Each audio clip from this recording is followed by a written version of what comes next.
Petey. Hey. I can't sleep. Why? Do you want to go to Disney? Yes. What if we went to Disney World today? We really are. Really are. We really are. Are we literally going to Disney?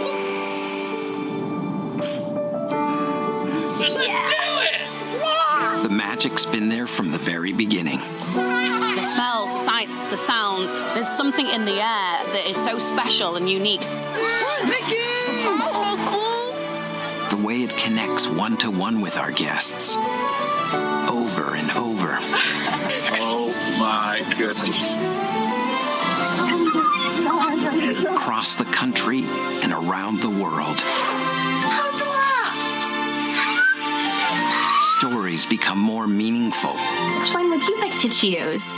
The Hulk. I can't wait to see a princess. I'm so excited. Look like a really good Buzz Lightyear. I want to fly. Stories become more personal. You are now a knight of the kingdom. With you at the center, everything comes to life. Just the fact that we were together, doing all the activities together. Let's go. We're all in it and we're on the moment. Together, we make the memories that will live in your heart. I feel like we're celebrated here, and that's so nice to share with other people. Together, we make the impossible possible. This is a dream come true for me. Because the magic of Disney is nothing compared to what happens when we share it with you. Now and forever. I always wonder what Disney will do next. Cheers to many more memories. Every turn I take, every trail I track, Every path I make, every road leads back to the place I know where I cannot go, where I long to be. See the line where the sky meets the sea, it calls me. And no one knows how far it goes. If the wind in my sail and the sea stays behind me, One day I'll know how far we'll go.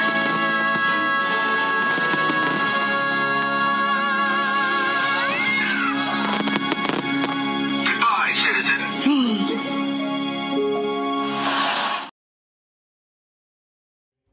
Looking for some digital magic to help you through your week? The Kingdom Report is here for you, covering the latest Disneyland and Disney World news, experiences, and events. Be sure to follow us on Instagram and Facebook at Kingdom Report Live so you never miss an update. And drop a subscribe on the Kingdom Report YouTube channel for new videos every week. Don't miss out. Join this growing community of theme park fans as we aim to connect you to more of what makes you happy. For more information, visit KingdomReportLive.com. And now, back to the magic.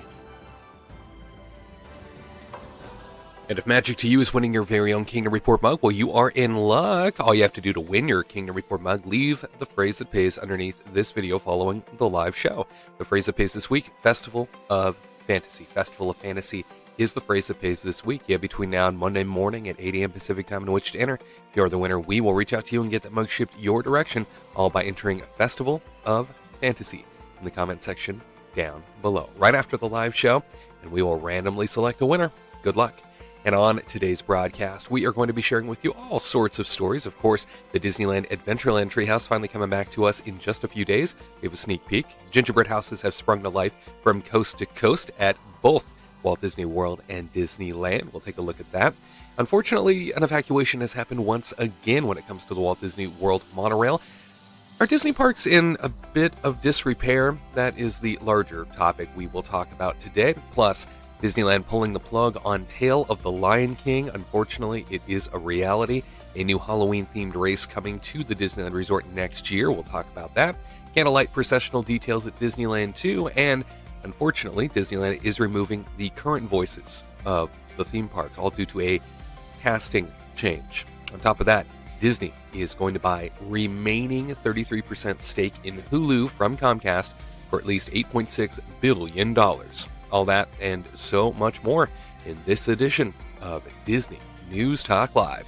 And it begins for you right now.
Disney News Talk Live. Oh my gosh, I can't believe it. Here we are once again, bringing you all the latest Disney news from coast to coast and beyond. How's it going, friends? Wade for the Kingdom Report back with you once again to discuss some of the top stories that you probably find quite fascinating when it comes to the world of Disney.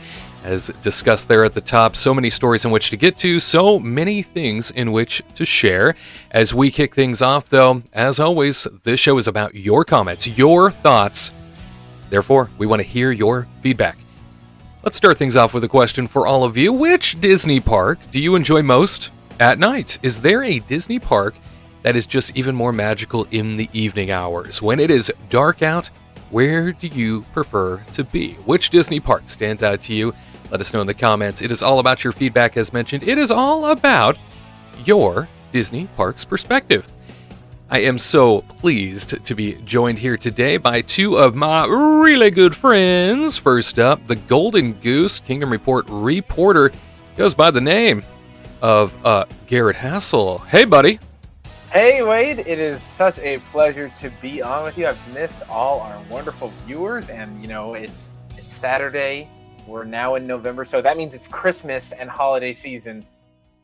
Thanksgiving, we're skipping it, right. And we get to talk about Disney, so I'm happy overall. Are you sure we skip Thanksgiving? Does that happen?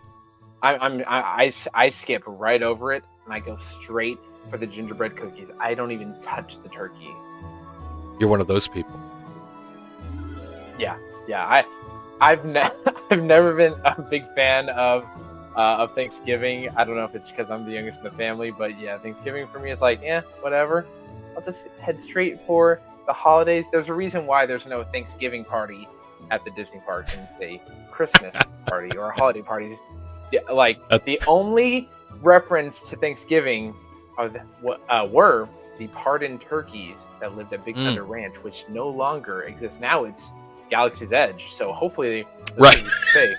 Hopefully those turkeys are safe, because those turkeys are special to everyone. They've been blasted into the future, or maybe on a distant planet. Maybe that's where they live. I don't know. I hope those turkeys are safe myself. Hey, if you were to be asked this question, which Disney park do you enjoy most at night? What would come to mind? It's got to be the original, Disneyland Resort in Anaheim. It's surreal, it's peaceful, and me, I like it when it's at that twilight hour, but Disneyland got it right with the lights and the lanterns and just all the different areas of the park. They all have a different feel to them. Even if you are going around the Matterhorn, it's got some special mood lighting around there. Tomorrowland's all sparkling. I really do enjoy Adventureland, just with all the torches lit up, but Disneyland, they got it right. It was like a 1-for-1 perfection. I really enjoy that one. Another one would probably maybe be Hollywood Studios. I think Hollywood Studios looks better at night than during the day, but Disneyland. I don't disagree with that. Disneyland is just it's so perfect, and Main Street is by far the most beautiful at night. And one thing we know about you, you love your mood lighting. I do love my mood lighting. I'm all about You love your lighting mood of lighting. moods. That's right. Well, thank you for chiming in on that question. Pleasure. Also joining us here on this very show today, a very good friend of ours. She is an artist at heart, does lots of really creative works, and she is back once again. You've seen her on Kingdom Report Live, both in studio and at Disneyland for us. She's back today for her first News Talk Live. Taylor Kowalczyk is hanging out with us. Hey, Taylor. Well, hello, everybody. I'm super happy to be back. Thank you so much for having me. I'm super excited to talk about Disney and get this party started. Get this party started. We will.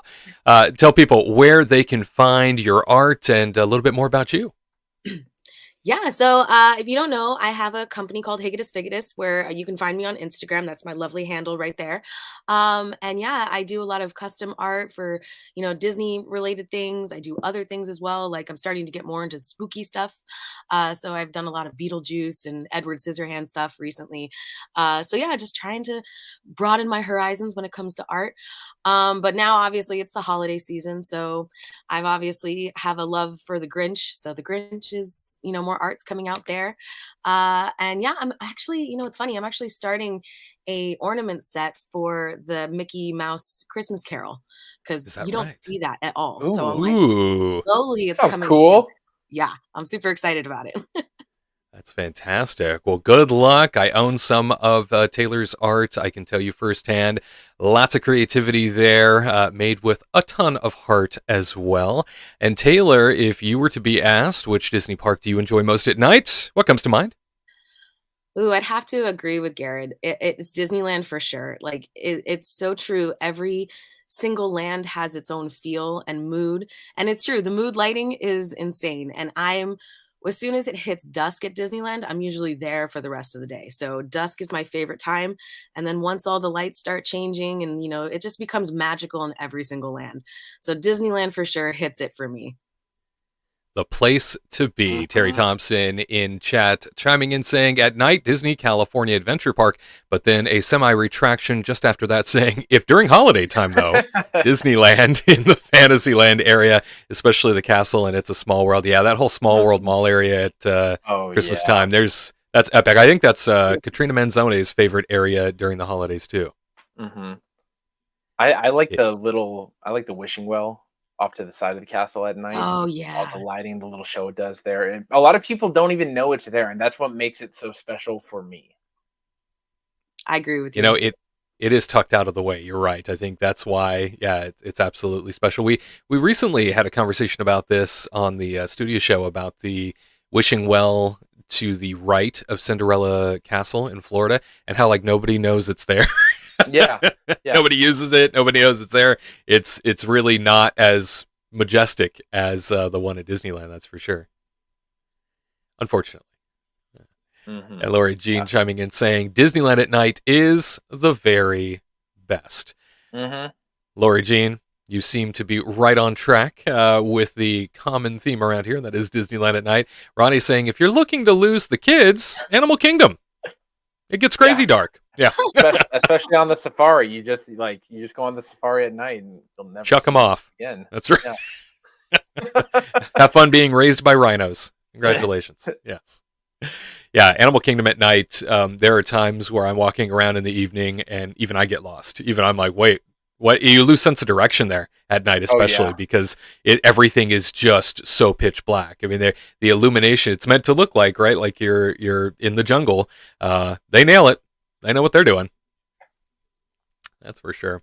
Mm-hmm. Well, very good. I don't know if you two have heard, but thrilling news on the front of holiday plans and things coming to life when it comes to the holidays at Disney parks from coast to coast. In fact, I want to share with you some images that have recently been sent to us. It sounds to me like here at Disneyland at the Grand Californian Hotel, well, the gingerbread house, it has arrived. Oh, yay! It's so beautiful. I love the Chip and Dale. I love that. Look at that. So innovative. So innovative. I wish we could go inside of it like you can in Orlando, but space being what it is, we do what we can, and I love it. That room to do that there? Is there even room to, like, if they were to move a bunch of things out of the way, could they do a gingerbread house like they do? Could they build it? Yes, but would it be?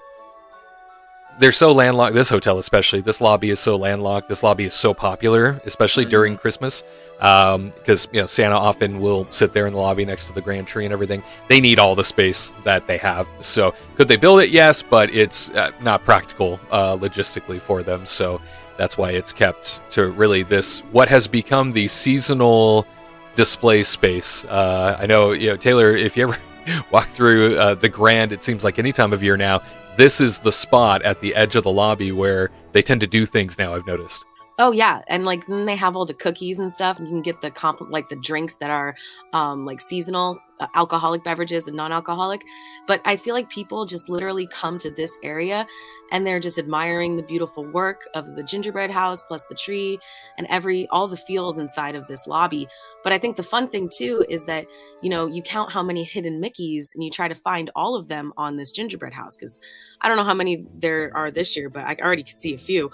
And I'm already I'm kind of wanting to go down there today and just try and find out, okay, what's going on? And don't forget the little fireplace that is active there in the center. That's always my favorite part. They always have an active fireplace whenever they build this display. I think that's a lot of fun. So yeah, keep an eye out. Wow. It's true. Yeah. And people go there, I feel like, after a long day in the park or even half day in the park. And they're like, I'm just going to kick up next to the fire and just chill for the day while the rest of the family's in the park. I mean, I've done that a few times. So.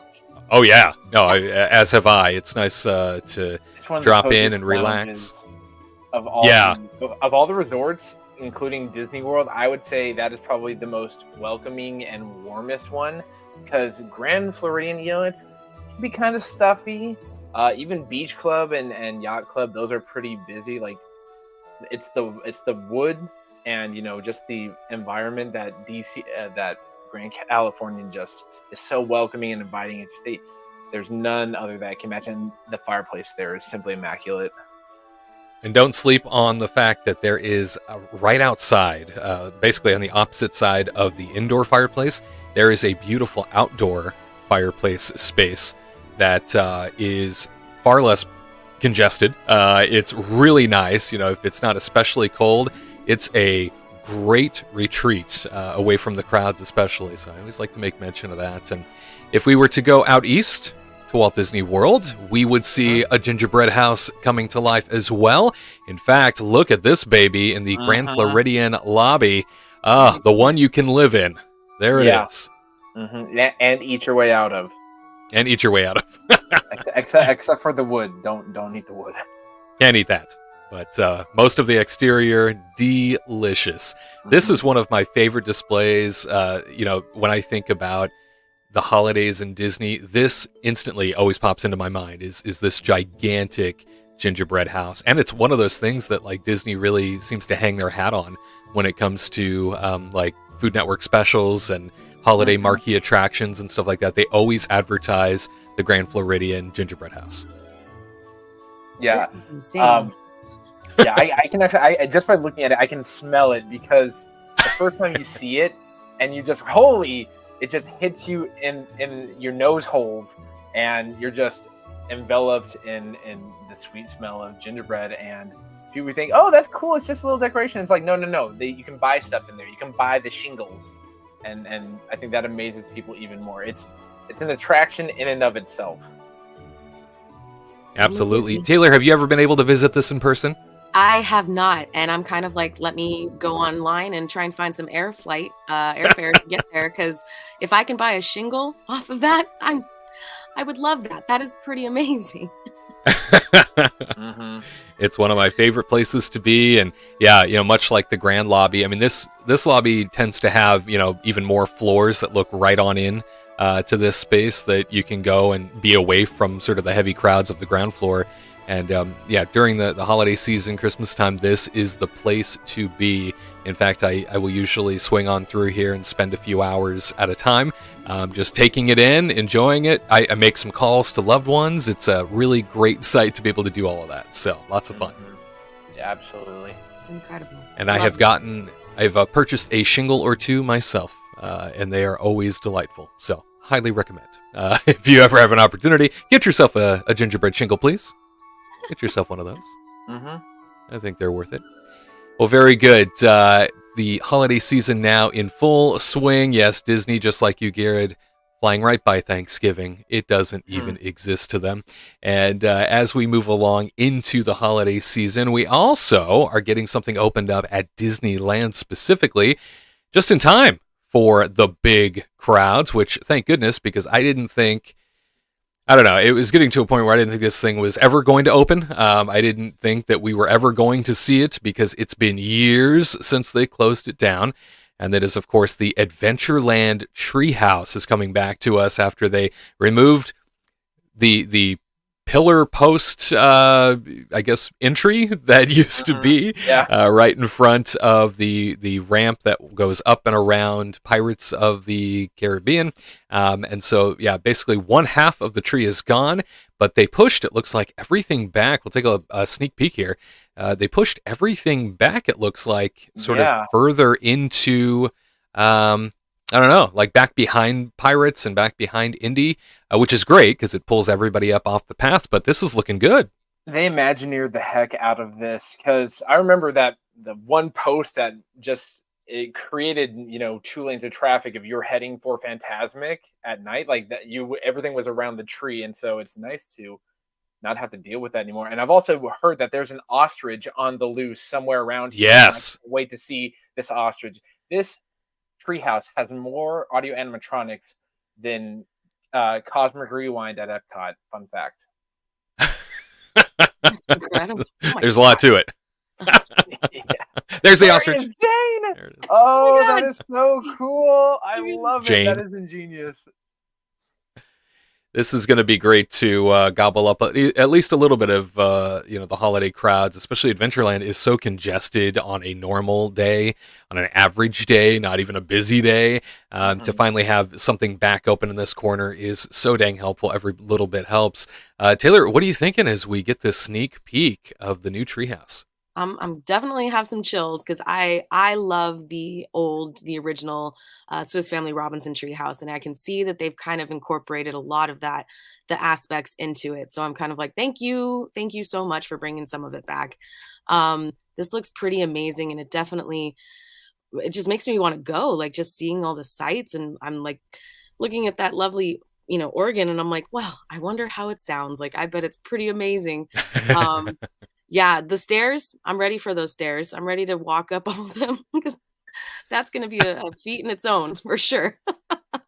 Time to scale the flight of stairs. Blog Mickey reporting that the Adventureland Treehouse, where a new family has moved in and created an oasis among the trees. While they're off seeking a new adventure, they've invited you to explore each of the fascinating rooms they designed. They say everything is fashioned from found objects, natural resources, and pure ingenuity. Follow the wood rope stairways up into the bows. Discover the mother's music den and young son's nature room and the teenage daughter's astronomy loft. Adjacent to the stairway is the home's iconic water wheel, which generates the energy needed to power the family's gadgets and inventions. And don't forget to check out the bottom floor, which showcases the kitchen and dining room, and stop by the father's art studio and browse the hand-drawn sketches, Taylor, another artist, and paintings of each of the rooms, reflecting the family's affinity for exploring the unknown. Paying tribute to the original treehouse that Walt Disney and his Imagineers built in 1962, the reimagined treehouse at Disneyland Park is brimming with magic, enchantment, and wonder. And the Adventureland Treehouse opens to guests on November 10th, just a few days away. Taylor, you can go explore. I'm super excited. I mean, that dad is a pretty good artist, so that's it's pretty incredible. I'm excited. Let's do this. He's got it. Yeah, no, that looks fantastic. I'm crossing my fingers and just hoping that, especially that ostrich, it's my biggest concern. Yes, I know it's brand new, but I don't want this thing to break in a month, and we never Yeah. get that ostrich poking out again. I feel like I have to go see it immediately in order to get the full effect, because there's so many little trinkets, there's so many doodads and extras all throughout this that I'm like, well, how long before these all just putter out and don't get fixed? Because that seems to be the name of the game lately. Yeah. It's true. Yeah, them testing it versus the reality of guests going through and seeing how guests can break it are two Right. completely different things. It's like, oh, we've tested Rise of the Resistance with our cast member and they're doing great, and then it's like day one shut down 3 times because you can't plan for. I want to call it stupidity or just or it could just be lack of awareness or just guests being guests. But for me, I hope it doesn't break down, but I love that we're getting kind of something original. It's not, IP. It's not Tarzan's Treehouse. It's not Swiss Family Robinson. It's part of Disney's SEA, or the Society of Explorers and Adventurers. And I hope this grows more and more, because I miss having original, concept instead of all this IP. And this whole thing looks great. It looks like a brand new land more than just an attraction. So I'm all for it. Yeah, dude, you nailed it. I think the fact that you're right, that this is not IP based. I didn't think we would ever see something like this again, based purely on the Bob Chapek decree of everything will be IP based because that soaks money, right? I just figured we would never see this sort of imagination, this creativity based off of essentially nothing relating to Disney ever again. This is incredible to witness, and Taylor, to see the imagination come out of Imagineers again that isn't directly tethered to a film. What a pleasant surprise.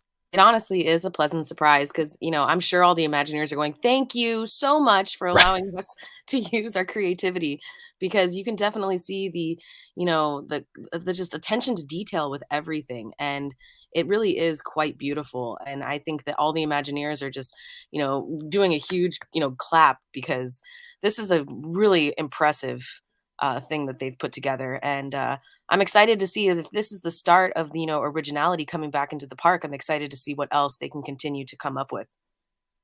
Absolutely. Tony saying that can't wait to see the treehouse.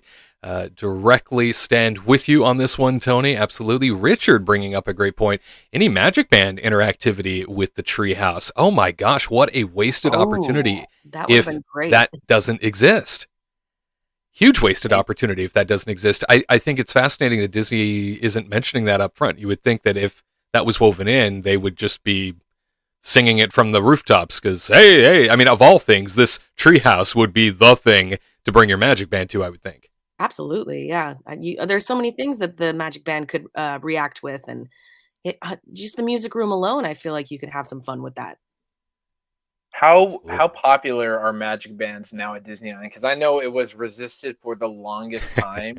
So I wonder if it's because, we want this to be just a simple treehouse where people can walk through and enjoy it, rather than creating, these choke points where everyone has to tap a Magic Band and then it short circuits and breaks. So that's the thinking I have, where, it's like Wizarding World of Harry Potter, where and like only a few people can afford a $70 wand, so they don't have to worry about things breaking down. Versus, the Magic Band's only like $30. We can totally just beep, beep, beep, a family of 10. And let's all do the little monkey trick, or let's have Jane dance around again. And then Jane's head disappears. Oh, we don't we want to keep the ostrich safe. Jane, get that head back. Yeah, I don't know. From my perspective, Taylor, I don't notice very many Magic Bands at Disneyland. I notice more now that they're readily available and you can use them more, but I don't see them very much. Of course, I see a nominal uptick since it's become a thing here. Essentially, they're used, I think, for mainly park entry. I mean, it doesn't seem like at least from my perspective, I don't notice people using them that much. Yeah, I feel like, they did do this thing, I think it was in September or in August of this year, where they actually gave out Magic Bands to the Magic pass holders, key holders. And if you purchased anything, it didn't even have to be like a minimum. They gave you a magic band. If like, even if you purchased like a bottle of water, you got a magic band. Oh, wow. And it was just them trying to, get people to start using them more. And I have one because our whole thing was like, okay, maybe, it'll help us save battery on our phone since we're always using our phone, to get in and out of the park. So we got magic bands and it is pretty cool, but I do not see a lot of people utilizing them as much as possible because I mean, even like what they interact with all of the shows, they interact with some of the rides, which is pretty fantastic. But yeah, I don't think that it's a popular thing that's going around the Disneyland Resort at the moment. It doesn't seem to be. However, Lori Jean says, I got my magic band in September of this year. I know Lori Jean was finally back after a long absence, got to go enjoy herself some Disneyland. So glad you got your magic band, Lori Jean. Glad that you put it to use. I think that's fantastic. We also have a question here from Todd. Todd says, which Disneyland Resort park does everybody think will be more crowded on Friday the 10th? So I take that to be November the 10th. Disneyland with the reopening of the Treehouse or California Adventure with day one of Festival of Holidays and all the great food booths? I mean, from my perspective, Todd, I'll tell you, the parks, I mean, it's Disneyland. So they move back and forth a lot between the parks, the guests do. And certainly I think Festival of Holidays will be the overall draw. Just because usually when something opens for the first time, everybody, especially the locals show up in mass. And then you've got all those pesky, annoying influencers. I know we can't stand them, but they all come out of the woodwork to be there for the first few days. So I would imagine you'll see a lot more of an impact at Festival of Holidays, and then a lot more pointed impact at the Treehouse. Taylor, what do you think? Oh, I would have to say, I mean, it's going to be busy regardless, it is true. But yeah, definitely, I think the Festival of Holidays, because the foodie guide came out and actually some of the food looks really, really good. And, I'm always worried because I feel like during the holidays, they try to come out with more sweet things, but it seems like they're kind of trying to do a little bit more of a variety of foods. So I would say that the Festival of Holidays is probably going to be a little bit busier. But then again, you also have those people that are, nostalgic, they just want to walk down Main Street, USA and go and see the trees and all of the gorgeous decorations that Disney does. So I think all in all, like you said, people are going to be park hopping back and forth. But I would say the Festival of Holidays is going to be where it's at on Friday. Wouldn't be surprised. Fred chiming in saying, I think it will be Disneyland. Everyone has the 10th off for Veterans Day, and I would suspect Disneyland will be more packed. I believe that's the same week, I think on the same day, right? That doesn't I think all the holiday stuff opens up on the same day. So it's going to be packed. I mean, just regardless, I think if you're showing up, I don't know that any one's going to be less busy than the other because both parks are going to have pulling power with all kinds of new experiences and new things to do, or repeat things to do that are seasonal. So all things to keep in mind. Great question. I just, pack your patience because you are going to be busy. Todd says, yep, LOL, local here, reservations for DCA day one. Yep, see, I thought so. Very good. Richard saying, how many Disneyland guests wearing the magic bands are just wearing the Disney World bands? That's a good question. I don't know. Do they work? do they work like coast to coast? I was told I was told they don't, right, Taylor? Yeah, I don't think they do. Yeah, that's why they made us, because I have my magic band for Disney World and I love it. And I was like, great, I can use it here. And then cast members were like, no, you have to buy an exclusive one just for Disneyland. Okay, so that's a bummer. Yeah, and I think on the cruise line, they have a cruise line magic band as well. So you gotta, if you are doing a coast to coast trip and then a cruise, not only do you need 3 magic bands if you don't want to use the key to the world card. My gosh, you're gonna look like in Spy Kids where they have the super big watch that covers half their forearm. That's what it's gonna look like. Yes. I got a magic band for each time zone. Which one do you want? And it's like you're not allowed here. I'm like, oh sorry, I scanned the wrong one. Wouldn't doubt it. Coming soon. Like it could be a simple system, but why do that when you can make profits? Yeah, when you can just rake in the incremental income, that's for sure. Well, we have an unfortunate story to share with everybody. If you've been paying attention to the news, it was all over the place this week, kind of like it is every time it happens. Another evacuation from a monorail at Walt Disney World. Fox 35 Orlando reporting several guests were trapped on Walt Disney World's iconic monorail after it became stuck on its tracks this past week. Emergency crews responded to the scene, and they were able to safely rescue the 71 passengers on board, which took about an hour and 20 minutes, and no one was hurt. A Disney spokesperson said the train experienced a flat tire near the Epcot parking toll plaza, causing it to come to a stop. Chris Lank was one of the dozens of passengers who became trapped on the monorail. He said he was traveling on the train to catch a ride to Epcot when the train stalled. The St. Petersburg man told Fox 35 he could smell the burning rubber and a bit of smoke, saying, quote, "There was a loud bang explosion, and then we kind of saw a big flash of light. After that, the monorail slowed down. They told us to pretty much bust open the windows, unfortunately, because the AC wasn't working. So not sure if the whole monorail just decided to shut off after that loud bang and everything, but, you know, it was kind of nice to finally get out of there," close quote. Lank said Disney gave him and his girlfriend $200 worth of gift cards and a few lightning lane passes for their troubles. The world-famous monorail provides Disney guests with transportation to a variety of destinations throughout Walt Disney World. It makes stops at the Magic Kingdom, Contemporary Resort, Grand Floridian Resort and Spa, Polynesian Village Resort and Transportation and Ticket Center. So, let's do this first. Garrett, your reaction to the monorail coming to a screeching halt and people busting out of it. That's the kind of attraction you don't even have to pay park admission for right there. To any of the guests on board, if any of you listen to the show, I am so sorry you had to experience that. These monorails are old. They need to be retired. My old roommate Chris from my college program, he used to work on the monorails, and we haven't, amongst our group of friends, we always have this debate between monorails and buses. Monorails are more iconic, but these things have been here for a while. They are nothing like their sisters over in Japan, which look magical and majestic and actually work properly. These ones are all kinds of beat up and just abused. Like, it all started back a while ago where, the door opened in the middle of a ride and people are just like, what do we do? And so, for strike one, shame on me. Second strike, shame on you, or whatever. They are like strike 20 now.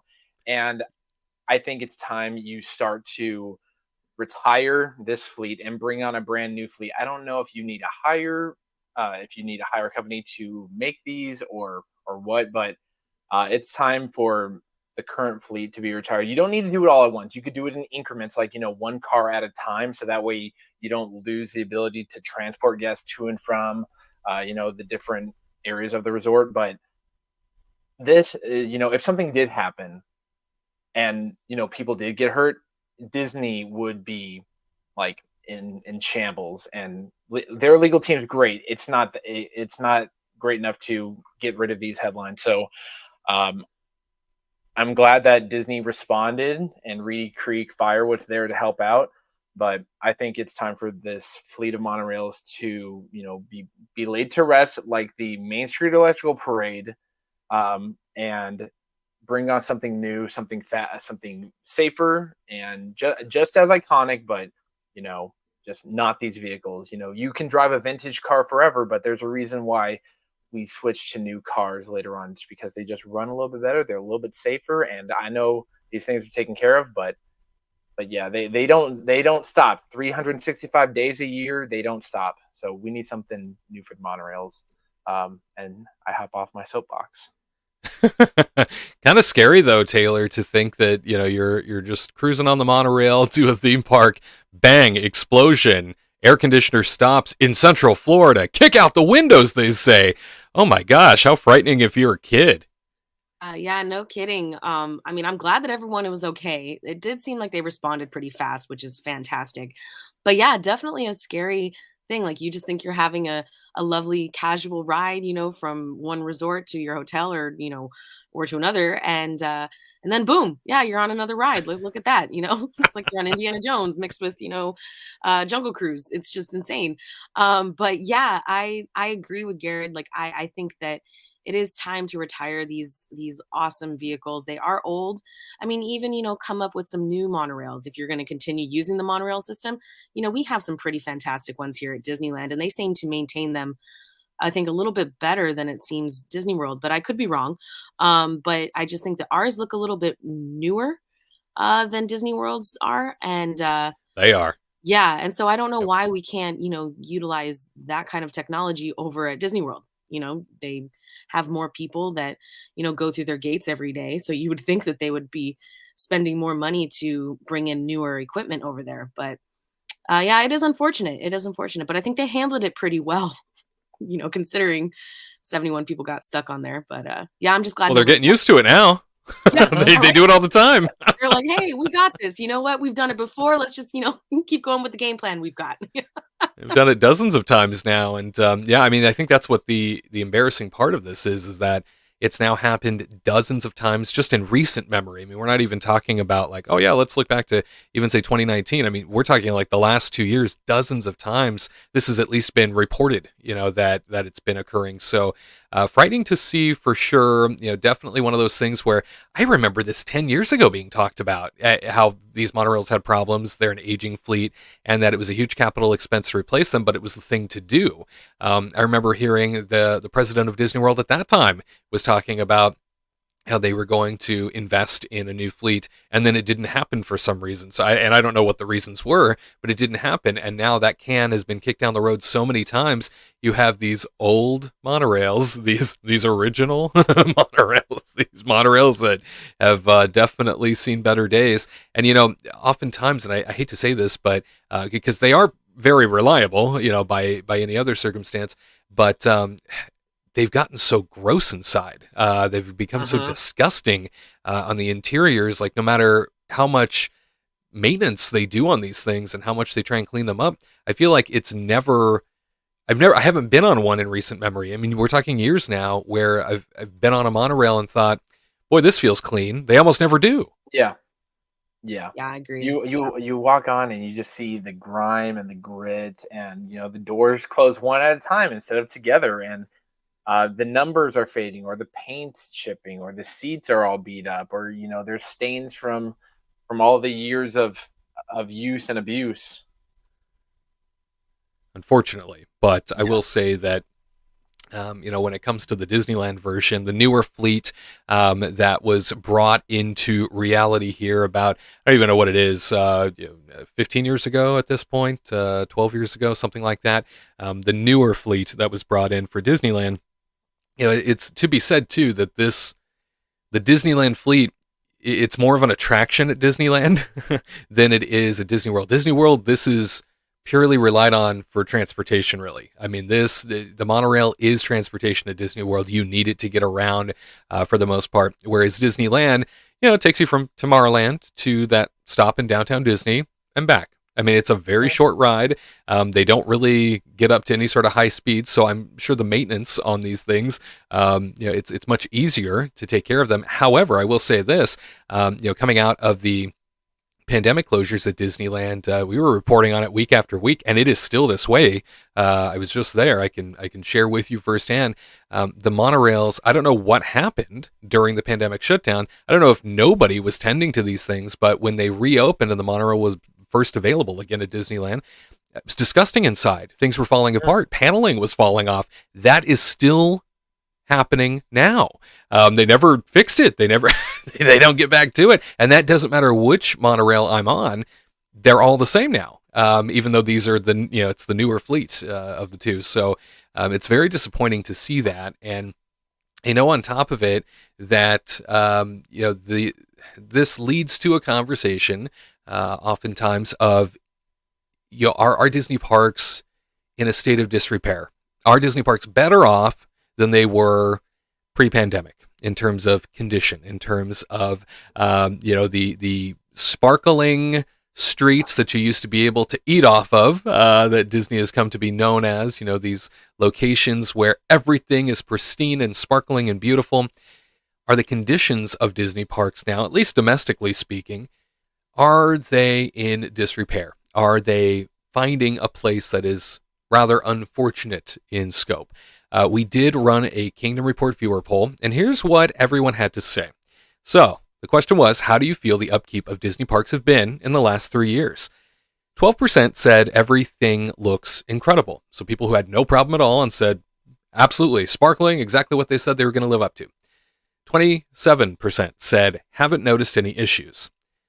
61% said, multiple issues witnessed. Garrett, the last time you were at a Disney park, did you notice any sort of disrepair? Did you notice any sort of issues? Like, were they glaring or were they not noticeable at all? Everything looks incredible. The 12%, no. 12%. I'm kidding. No. I don't know if it's just because I have a particular eye for detail or I pay attention to the small things, but when I go there, I notice things all over. It's not just in one park or in one like area, whether it's food or attractions or just the general area. It's all over the place. You know, if you go on Toy Story Mania, you'll see the paint falling off there or missing from the walls. If you go on the different attractions, you know, you can see scuff marks and, you know, pieces of the ride being removed. And even just on the streets, it doesn't seem like there's an intention to cleanliness and all that. And even my college program roommates, when we were there back in, you know, 2015, we said, oh, the place was immaculate. You know, everything looked clean. It seemed like the cast members cared more. And then like you fast forward to now and it's maybe the custodial team just isn't as on it as they used to be, or, you know, the attention to detail is gone. They're just trying to put all the money into the IP and attractions and just raking in, you know, the buckets of cash, but you're disregarding, you know, that attention to detail that Walt was so big about. You know, there's a reason why trash cans are distanced the way they are. It's because Walt ate a corn dog, and that's the distance from him throwing out the corn dog stick and everything. And he always paid attention to, you know, trash or like the little things. Like you keep the clean clay, like you keep the place clean. You have a friendly staff, and people will continue to come back year after year. It's one of Walt's, like, I did not quote it right, but Walt spoke about this, and I've just noticed more and more that things are in kind of disarray, and I'm not sure where it is. However, I believe that Muppets did get some brand new chairs, so that's a win. That's a win. They did. That's a small win. I will take that win because you and I both love Muppets because it is an absolute treasure. I just hope that our two friends did get their chairs changed because, you know, they're bolted to the seats. Waldorf and Statler, yes, no doubt. Love them so They much. also need some upholstery done on their chairs. Yeah, frankly, I'm blown away that it finally happened. It's been years of waiting for those chairs to get some TLC, and it's finally occurred. Taylor, any recent trips to Disneyland that you've taken where you've noticed anything out of place, any sort of facilities in disrepair, any sort of maintenance issues that stand out to you? You know, I often think about when I go to Disneyland specifically, the amount of downtime I'm seeing in attractions all over now. You know, Indiana Jones, it's become like a joke. I mean, the thing's down 3 times a day for hours at a time. I feel like the majority of attractions that I go to, at least the popular ones, and I get it, you know, they're under extreme demand, they seem to be down a lot anymore. And that takes a real toll on people's trips, especially when they're paying a lot of money, and time is money when you're on vacation, and they can't do what they want to do. What have you noticed, Taylor? Yeah, I mean, I agree with that. I think it's funny because we noticed the last few times that we've been to Disneyland, we can't get on Pirates of the Caribbean without it breaking down. Like we always stand in line, and I don't know if it's like we've got bad luck or it's bad juju. I don't know what it is, but like we're about to get on and then the ride breaks down. Or like, you know, we got stuck on it one time where we were on it for an hour just, you know, waiting to get evacuated from the ride itself. Oh my gosh. I mean, that kind of like made us go, okay, maybe it is us. Maybe we're just the ones that have bad luck. So we'll just avoid going to Pirates for a while. But yeah, I definitely agree. Like, I feel like the cleanliness is kind of not as great as it used to be. You know, when I did my college program back in 2011, like it was immaculate. Like you said, like they really was attention to detail. You know, they cared about everything. If there was paint chipping one day on something, they immediately fixed it the next day. And I mean, I feel like now they just don't really, I don't know if they don't have enough people or the people that they do have just don't, you know, have that attention to detail. But yeah, I mean, I constantly see gum like in the grit of like where all of the horses go, and the carriages and stuff. And it's just, yeah, I feel like there is a lack of detail that they're, not taking into consideration. But yeah, it's really unfortunate. And I'm hoping that, maybe this is just a phase that they're going through, and things will kind of turn around again and it'll be back to normal. But I mean, I've out of all of the theme parks that I've ever been to, like this includes like Universal, everything. I do still say Disney is one of the top, Sure. because other places don't care as much, as Disney does. But I do think that there is a lack of attention to detail. Absolutely. And I feel like more often than not, we see not just attractions being down at places like Disneyland, but also, these new closures that are happening. And we'll talk about it here in a bit, but between Rogers the Musical shutting down at California Adventure and now Tale of the Lion King will be shutting down in January, there's no replacements for any of these shows. And so these huge venues don't even have things going on in them. And in addition to that, I'll also make mention the Disney Tourist blog wrote a great piece about this, talking about specifically Disney World and fixing the guest experience there, and mentioning that there's a lot of things that are still missing, post-pandemic, as we sort of get back to that 100%. And I believe that Bob Iger himself has said this many times, like, oh yes, well, capacity is back to 100%, but in terms of operations, things are still not. And Disney Tourist blog writes that just a partial list of the atmospheric acts and shows that are still completely absent from Walt Disney World's entertainment lineup: the Citizens of Hollywood, Jedi Training Academy, Voyage of the Little Mermaid, Citizens of Main Street Trolley Show, Pandora Rangers and Drummers.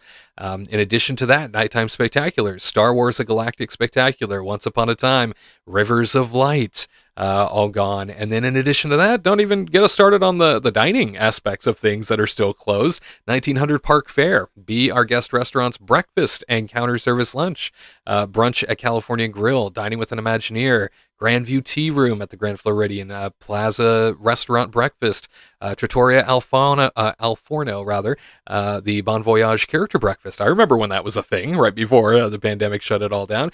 Pizza Safari Family Style Dining. Rest in peace for everything, Dinoland, and Restaurant Marrakesh there at Epcot. I mean, there's a lot of, the list goes on and on, by the way, but there are a lot of things that still remain offline for the full paying visitor, folks that are still forking out all the cash to have an experience that they think they're going to have. And there's still a lot of things that are not measuring up the way that they used to, even though we are now supposedly back into the full swing of it all. I know Todd saying in chat here, I think rehiring / hiring staff post-pandemic played a huge role in the downgrade we have seen. And I don't disagree with that. I know there was a big struggle, right, for Disney Coast to Coast getting the staffing levels back to where they needed to be. Absolutely. As I understand it, though, that's not really the problem anymore, Todd. Now it's more about, and I hate to think this, but honestly, I feel like we've gotten to a point where now it's about the capital expense of keeping things up. Now I think it's about slashing budgets. I think it's about, and that's why we're having these problems, slashing budgets and keeping things closed on purpose so that operating costs remain lower than anticipated, just to get out of sort of the financial funk that Disney has been in recent years. Lori Jean saying the Mark Twain Riverboat is on refurbishment right now. Yeah, I think it's a pretty standard refurbishment though, so I think we're good on that front. But yeah, Garrett, I mean, a lot of these things, especially at Disney World, I mean, they remain closed offline entirely. Yeah, I'm not sure as to why that is. I'm not sure if it's just more affordable to keep them closed than to have them open and, just have slow business. I really do not know. It's amazing that you can have this magical place, whether that is Disney World or Disneyland, and you just have these iconic places like 1900 Park Fair. Like, that is a huge dining experience, and for that to really not be used to its full potential, it's it's jobs that would, help people, have money. And it's also an experience for the guests that they actively want to participate in. Dinoland's whatever Dinoland is Dinoland, but all the other locations that you mentioned, especially Trattoria Al Forno, it is such a popular place that is right in the heart of Boardwalk, whether it's for dinner or brunch. You had the character dining there, and it was so popular. And I hope that these places come back on, because at this point it's just empty real estate that isn't doing anything. I would rather it be open, and then it's slow. The cast members will go all out for that one guest that might be their first guest in like 20 minutes, rather than just not having anything there and having the lights off. It's more sad if you have the lights off than if you were to have the lights on and just be slow. I think it all comes down to numbers. Disney's trying to save money and maximize profits, and they're doing it at the cost of, I think, having enough cast members, having highly trained cast members, and just offering more services. They think, oh, I'll offer less services. People are still going to come because the demand's there. But I don't think that's the point. I think they need to, make Disney return to what it was, and maybe not focus as much on financials, or hey, maybe not give as many bonuses to execs and, pour it back into the park or something. I don't know. I'm not in charge for a reason. We'll wait until Tyler gets that CEO ship. Then we can talk financials. But I like to see glass half full, where, people notice these things. Disney obviously notices these things. Hopefully it will change and, be better. Fingers crossed.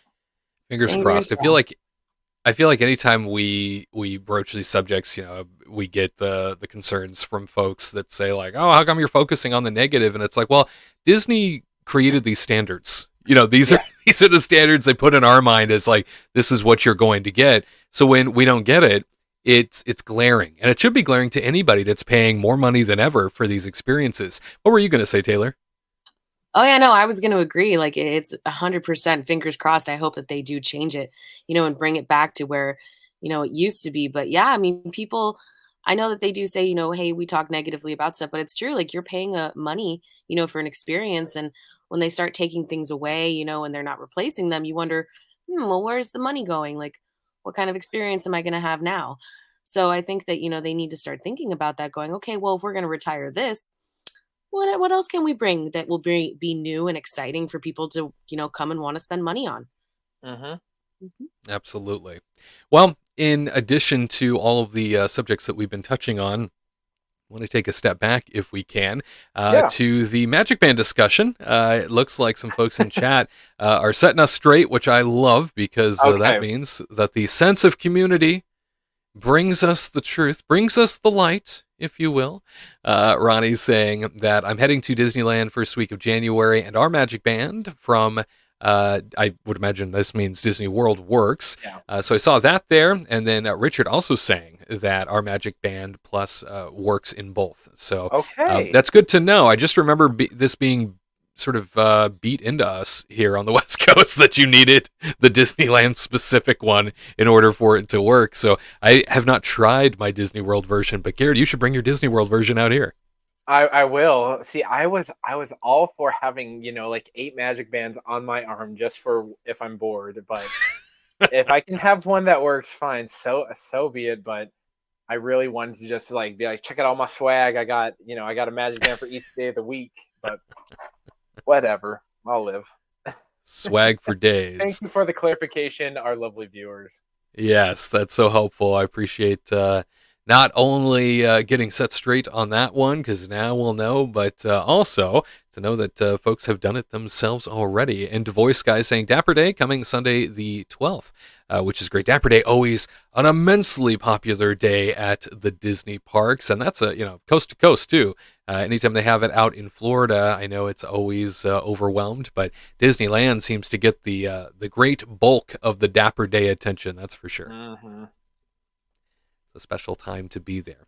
And so, knowing that we are swinging on in to the holidays and Disney is gearing up all over the place, I know for a fact that the tree, the very tree that comes on into the Magic Kingdom, well, it has returned and is officially up again. Taylor, are you a Christmas crazed human being? I am, in fact, a Christmas crazed human being. I love Christmas. I love the lights and decorations and everything, but the gingerbread is my favorite. Yeah, I'm super excited to see the tree. I mean, it's so funny because I live, here in LA, and we already have the trees going up at all the malls around the area here. So it's just so funny because I'm like, okay, Halloween was just like a few days ago, but here we are. We're already like jumping to Christmas. So I'm excited because it's a magical time of year, and especially at the Disneyland Resort and all the resorts Disney has, it is spectacular.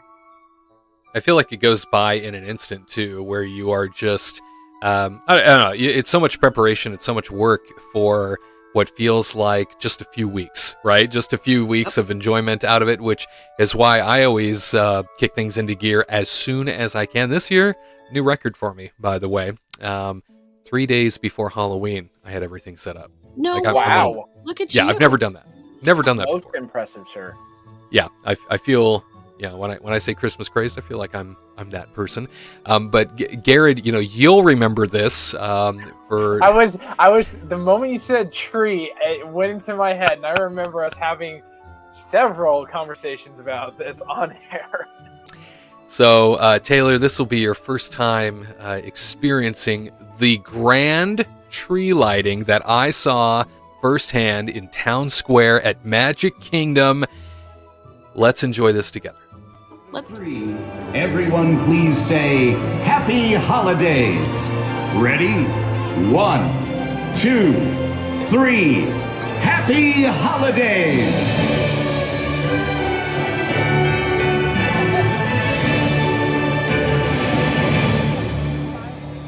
And a very merry evening to one and all.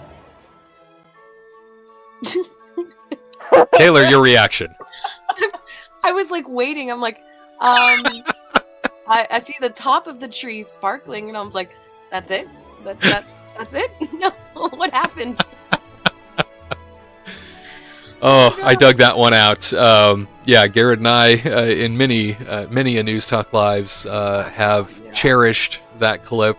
I will never forget being there and standing next to a very excited woman from the Midwest who could not wait to share in the revelry of the holiday season. And everybody gathered under that tree. Everybody gathered together, looked around Town Square at the faces that were all amped up for this moment. And then you saw what we saw, and that is nothing. Yeah, that was nothing. We saw nothing. That's right.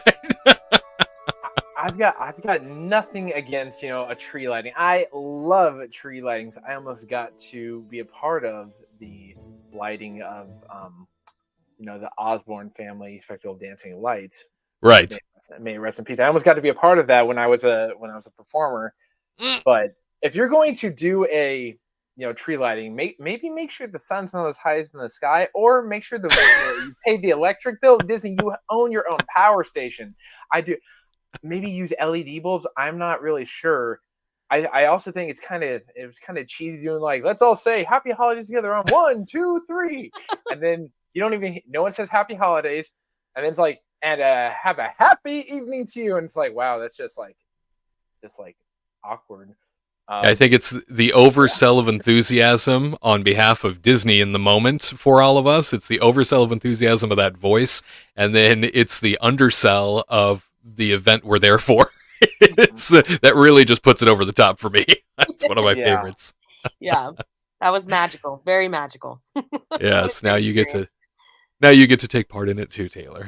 Yeah, one of my favorite things about this time of year is reliving that moment. So, one of my faves. Stay with us. Is the tree lighting at Disneyland? Is it a bit more, grand, or do the lights at least work? I know the West Coast does things different than the East Coast because it's two different operations, but I have to imagine Disneyland has its act together. It's been around since 1955. Yeah, it is more grand. Yeah. Okay. Yeah, Taylor sees it just like I do, and it's often they wait until it's dusk enough, not still illuminated all over the place. And I think the I don't know. I think the colored lights that they use as well as the density of the tree at Disneyland, things really tend to stand out more just by way of that. So unlike the Magic Kingdom tree, which, I mean, I saw something happen at the top, just don't know what it was. Yeah.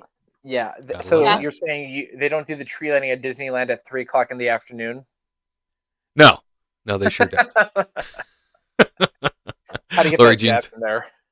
Lori Jean saying Disneyland tree lighting is much better. Yes, yeah, it often is. And I think the Magic Kingdom tree lighting could be just as great if it didn't happen at 3, like Garrett said. So at any rate, well, you all stick around. There is lots more Disney News Talk Live coming up, especially a full rundown of Disneyland stories. A lot has happened in Disneyland this past week and a lot for the near future that you should be aware of.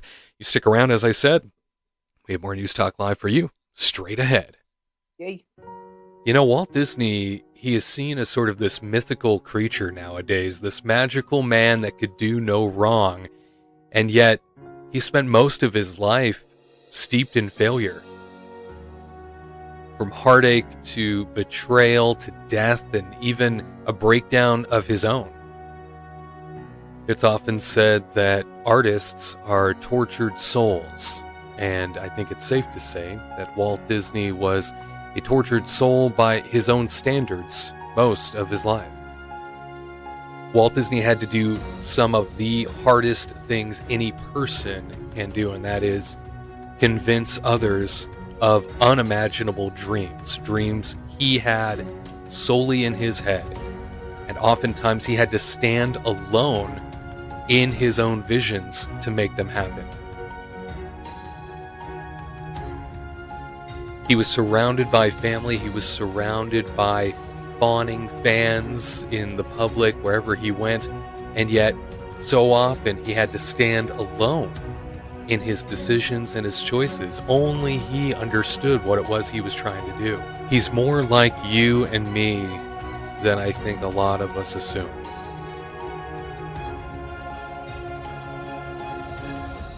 Stand Alone, The Walt Disney Way. 10 Lessons for Harnessing Your Own Magic. By me, Wade Heath. A new book coming soon. Be inspired by Walt Disney all over again.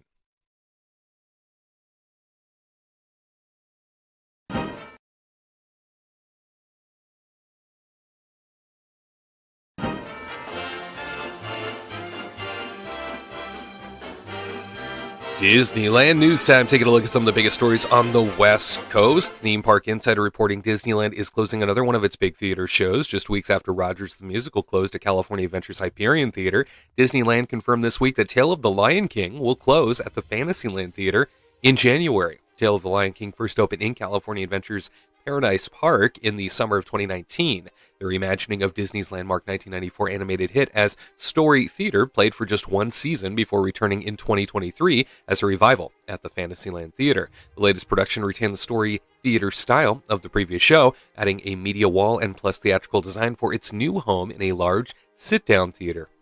Unfortunately, the show's final performances will be January 7th, 2024.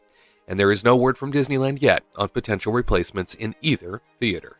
In other news, runners are going to have a scary good time when the new Disneyland Halloween Half Marathon Weekend debuts next year at the happiest place on earth. The 4-day Run Disney Race Weekend is coming to Disneyland Resort September 5th through the 8th, 2024, and will offer Halloween-themed kid races, yoga, a 5K, a 10K, and a half marathon, along with a ghoulish 2-race challenge. It's going to be a frightfully fun experience for runners who will be treated to Halloween-themed on-course entertainment and enchanting encounters with some favorite Disney characters during the races. Race registration opens February 13th, 2024 at rundisney.com.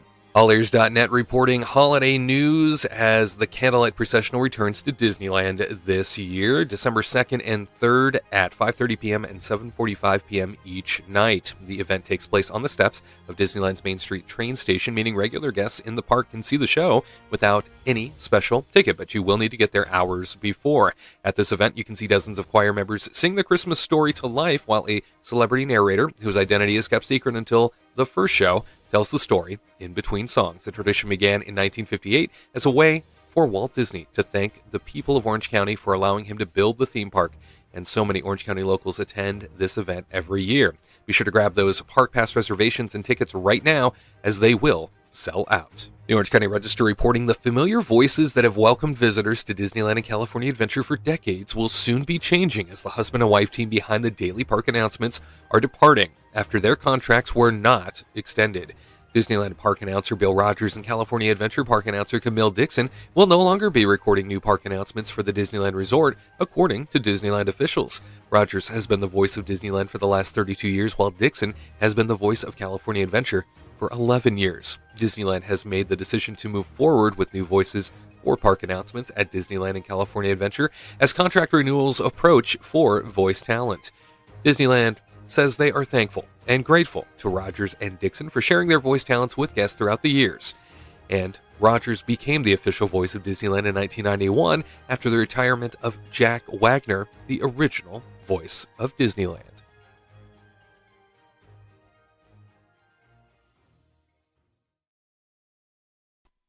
There you have it, a full rundown of all things Disneyland as of late, and my goodness, there is a lot to talk about on that front.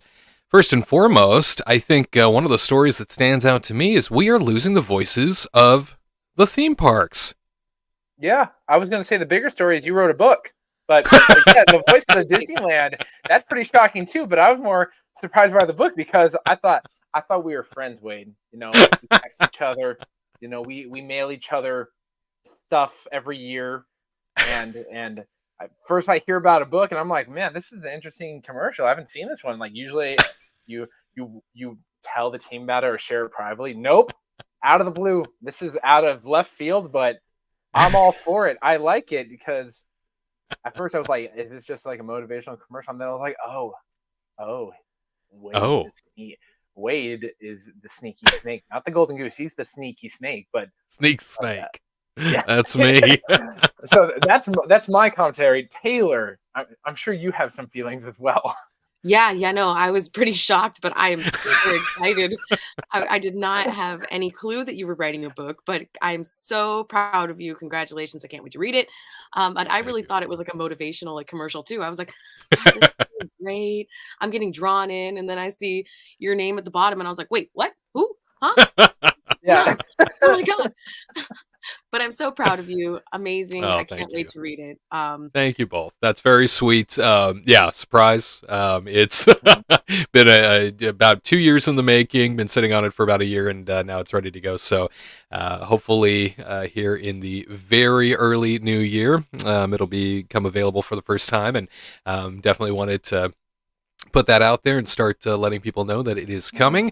It is a tremendous story about Walt Disney's own experiences, and really uses a lot of historical context around his life and the things that he's been through to showcase not just how very much alike he is to the rest of us, but also how many of his life lessons can help us sort of unlock our own version of magic and get us truly motivated for a new year. So again, coming soon, and can't wait to be able to share it fully with you all. But thank you for the feedback. Yes, surprise. I know that got dropped in there last minute, so I'm very grateful to be able to push this out into the world for the first time. So looking forward to it.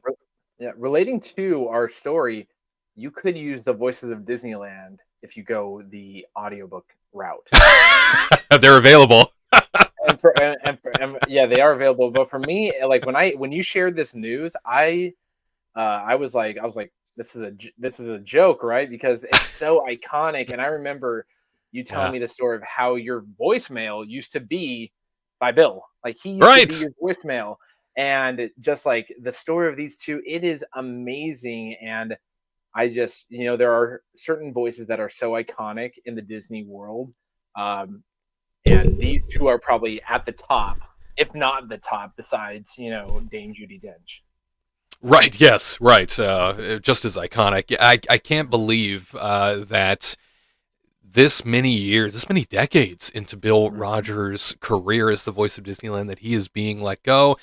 Camille, obviously, in the story, you know, we talked about how that's his wife right there with him. She's the voice of California Adventure. And I love the people that don't realize that the voices of the theme parks are married, just like how Mickey and Minnie, those voices for many years were married before their passing. But these two together, it was just this perfect match. And you know, Bill himself, who I've had this great honor of meeting several times, the guy is so in love with the job. He's so in love with the brand. He bleeds. He bleeds for this job. He bleeds for this role. So I have to tell you how disappointing it is to come across news that Disney is now cutting ties because of a casting change, is how they put it. Taylor, to me, you know what that means is they became too expensive.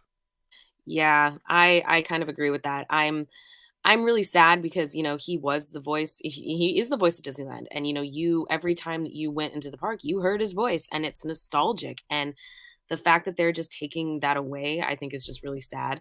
It kind of changes everything completely, I think. Because, yeah, you want to hear his voice when you get welcomed into Disneyland or when fireworks are just about to start or, you know, something that's going to happen. He was always the one that you heard. So the casting change, I would say it is expensive. I would say maybe they've become too expensive. Or do you think that Disney is trying to go a younger route? Do you think that they're trying to bring in someone that, you know, would bring a fresh look onto things? I don't know. I'm kind of nervous to see what they come up with because this is a shocker to me.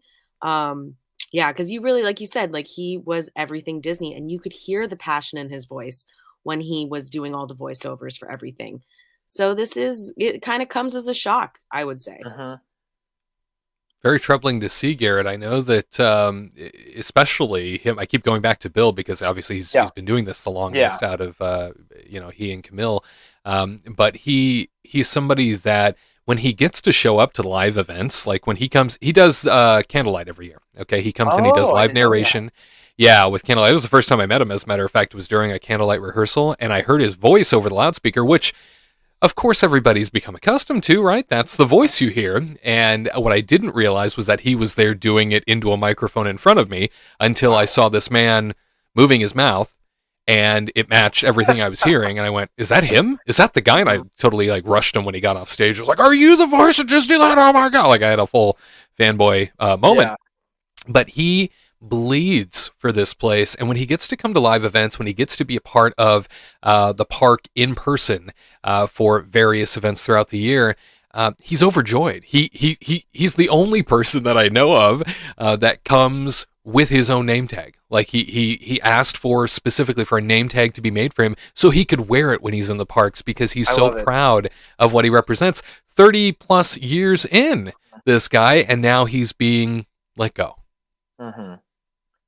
It's really sad. Yeah. I especially him and his wife, you know, they met through this job because she's the voice of Fantasmic. People think, like, yes, she is the voice of DCA, but the first time you hear her for me, it was Fantasmic. It's like, good evening, everyone.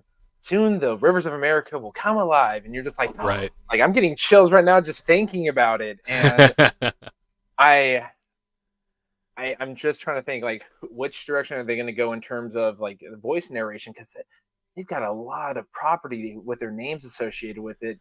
And either they're going to go the route of they want to get someone more mainstream, like, you know, a Neil Patrick Harris type that's already pretty associated with the brand, or they're going to go someone completely Jordan Fisher. Jordan Fisher. He does everything else. But I'm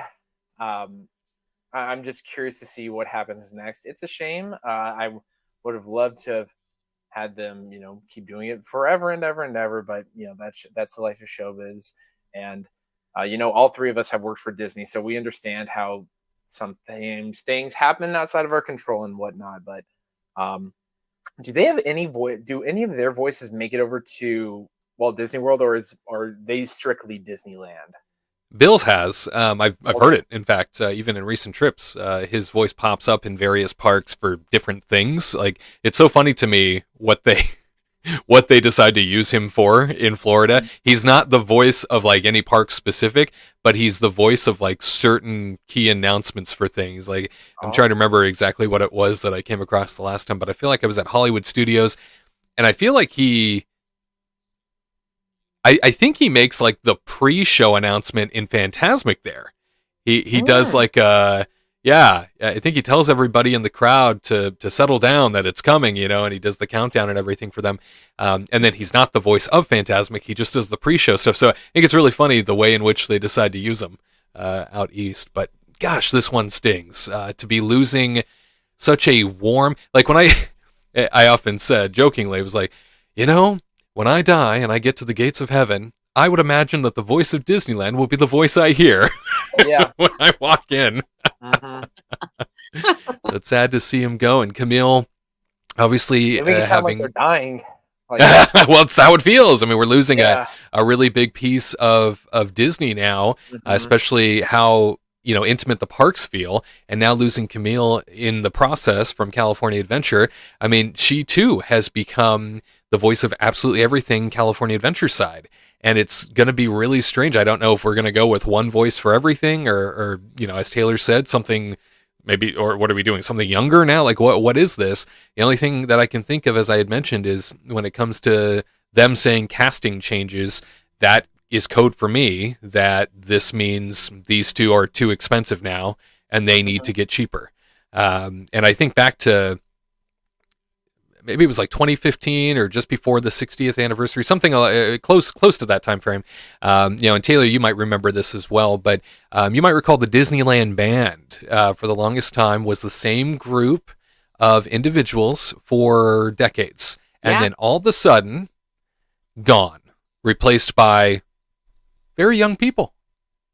Yep, I remember that vividly. Because they were iconic, you know, and they had been doing it for like a long time. And and then they come in like with all these younging, which I have nothing against young people, you know, where I'm young myself, but you know, when you, it's just so funny that they do that, you know, that they're like, okay, you're getting a little too old. Let's bring in someone new that's younger. You know, it's like, it's really sad. This is unfortunate news for sure. Yeah, like I said, this one really stings for me, both of these voices. And I think it's different, too, because I know how much this job means to Bill specifically. And I don't know much about Camille. I've seen her many times with him. I haven't really talked to her. You know, I don't hear her say much because he's usually carrying on. He's very jovial, and so he takes up a lot of the talk time.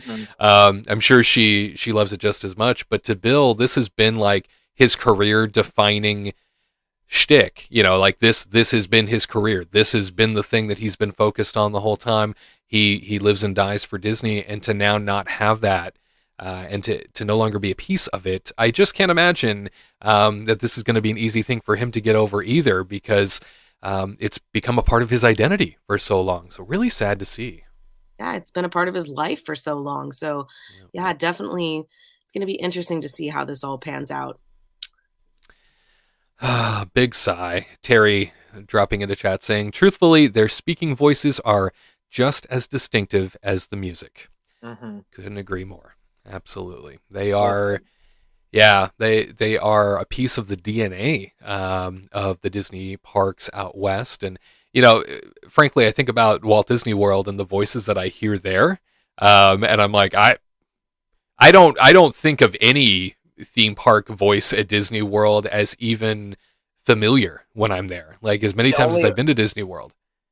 For me, the only one is the monorail. Yes, I was going to say the same thing. Like with the exception of. That's the only one. It's not like, you know, welcome to Disneyland and like, you know, it's time to leave. No, like it's the monorail, and especially the Spanish part of the monorail spiel. Por favor, manténgase alejado de las puertas. Like that right there. People have that, you know, etched in their arms as tattoos.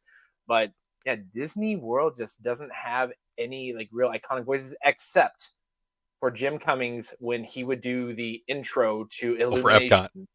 Yeah. And like because he's the man of like a million voices because he does all these characters and all that. But Disney I used World to think doesn't have that. I used to think right before that show when he would do the announcement, I'd be like, is this is this Tigger being dramatic? Yeah, Is that what yeah. this sound is? Yeah.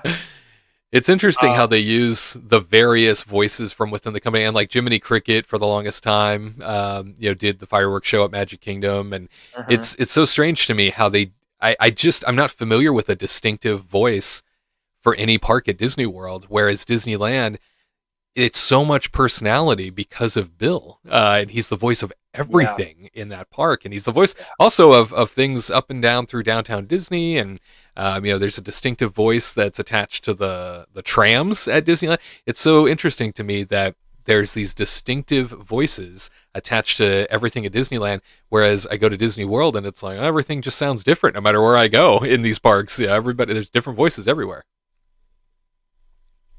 Yeah. My next question is, will Fabio Rodriguez, who's the Spanish voice actor who does the Spanish safety spiels at Disneyland, is he staying around? Because he's just as iconic in a way. Like people will always think of Bill as like the male voice, but Fabio, he does all the safety spiels, especially, on Haunted Mansion. He makes it all creepy. That's a great point. Like he gets all eerie, and like he puts a similar amount of emotion into a safety spiel versus, welcome to Disneyland. It's so interesting. Yeah, that it is indeed. Fred saying here, this is Wade Heath, your monorail announcer. The ride is broken down. Please kick out the windows and collect your $200. Have a magical day. Is that a chapter? Is that one of the 10 lessons in your book? So yes. Chapter 9, how to collect $200 and pass go. That's right. It's like Monopoly. Very good. BDF saying the older a person is at the time of losing a job, the harder it is to get a new job. Yeah, traditionally very true. I would hope that Bill's, really vast amount of voice work. He's always sounded like a grandpa. He's always sounded like a loving grandpa, his voice forever. Like as long as I've ever heard it, he's always sounded the exact same age to me. So that might work to his benefit in terms of new work. And occasionally I do hear local commercials in Southern California with his voice on it. Like there was an RV sale recently for some RV dealership, and he did the whole promo for it. And I was like, that's the voice of Disneyland. Of course, he's all animated and excited and sounds a little different, but you can definitely tell that it's him. So I love coming across those from time to time. Yeah. Tyler saying, hi guys, happy Saturday. Tyler, thanks for joining us. Yeah, we're about an hour and a half in. You've missed a lot, I'm sorry, but you can always go back and check out a lot of the stories that we've covered. Tyler, we're talking right now, unfortunately, about the loss of the voices of Disneyland and California Adventure. They are moving on. Disney has decided to, they've made a casting change in their words, and we are now losing both the voice of Disneyland and the voice of California Adventure, who happen to also be married. So something that we are having a hard time dealing with, or maybe it's just me. Maybe I'm the one that's having a hard time saying goodbye to these two, but it is tough. The other story that comes from the block that we shared with you, losing Tale of the Lion King come January. Disneyland Park is set to close that Tale of Lion King show in Fantasyland Theater the first week of January, so sort of at the end of the holiday season. Taylor, this is a great show, and really, more than anything, I'm disappointed because not only are we losing a great show that I think still has a lot of staying power, but the fact that they haven't announced anything to replace it, I don't want this theater to sit dormant for another 6 months, because that's my biggest fear, is that's what's about to happen. Yeah, and I think it happened once before. I think it was like when I was there back in the day. But yeah, like it was collecting dust, and I fear that for this, because this is such an amazing show. I've seen it a few times that I've gone, and it honestly just brings you into that like theater atmosphere, welcoming. You're crying because you love the music and you love the dancing and all the performers and stuff, and it's really beautiful. But yeah, I'm just really sad that they haven't announced anything. And it's one thing that Disney, I think, is tending to do, where they're like, we're going to take all this stuff away, but we're not going to replace it with anything or give you something to look forward to. Like, hey, we will take this away, but don't worry. In a few months, we'll have something amazing coming out. So it's kind of really sad because that theater is spectacular. And yeah, I think it is sadly just going to sit there for a few months and collect dust. And it's going to be really sad because this is a vibrant show. And And I know that I have a few friends that are actually performers in it, and they're even like, "What are we gonna do?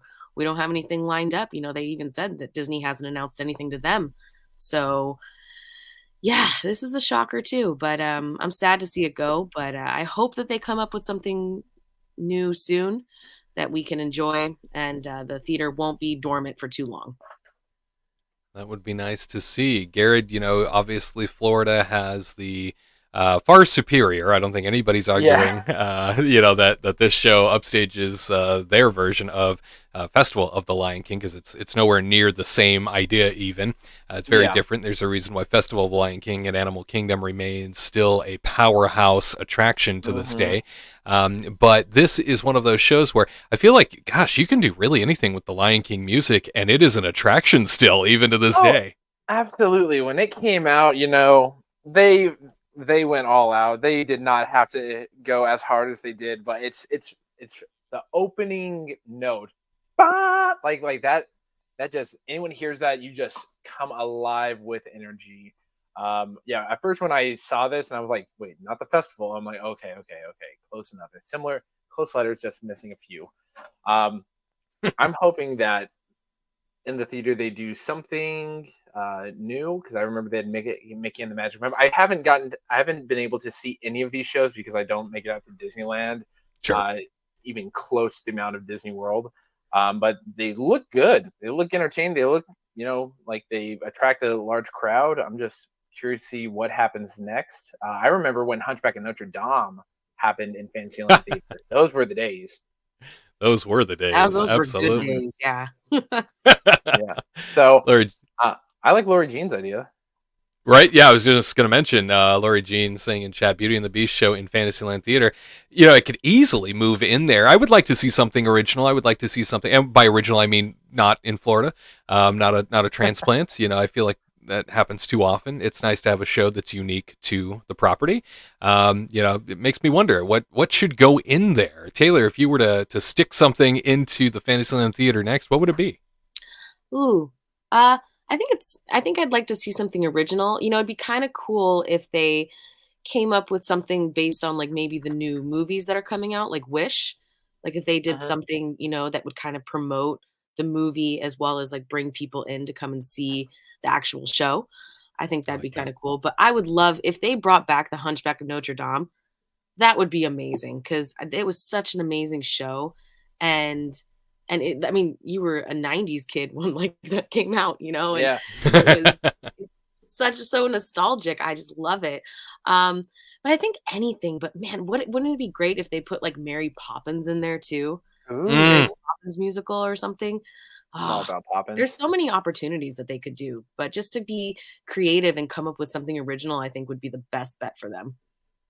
I'm all for hearing Hellfire in the middle of my day while I walk through Disney Yes. Park. If that doesn't get you going about talking about sin and being a man and all that, that's like that. That's the life right there. But Hercules, I'm cool for Hercules too.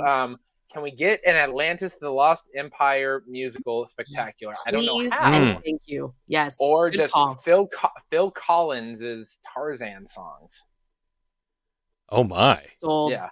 So how about that one? We're gonna do the most iconic Disney soundtrack montage, and the characters come out like it'll like just cheaply put together, but man, it will be a showstopper. Oh, absolutely. Wow. That's a good idea. We should pitch that. No, Taylor, you pitch it, and I'll take all the credit. Or we could always do Bob Chapek the musical. No, I'm okay. The Rise and Fall of the Disney Mega Villain CEO. That would be a great stage show. Only if Tyler can be the narrator for it.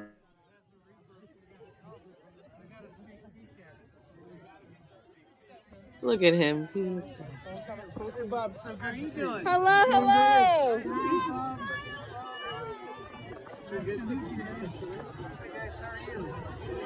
Hi, nice to meet you. Hi. How are you? Good, thank you. How are you?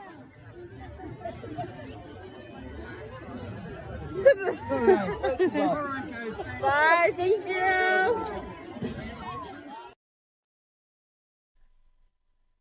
Never forget, in the arms of the angel. He is a man of the people, more so than Walt ever was. telling you, a musical all about Bob Chapek's Rise and Fall, I think would just be so meta, so perfect for Disneyland of all places.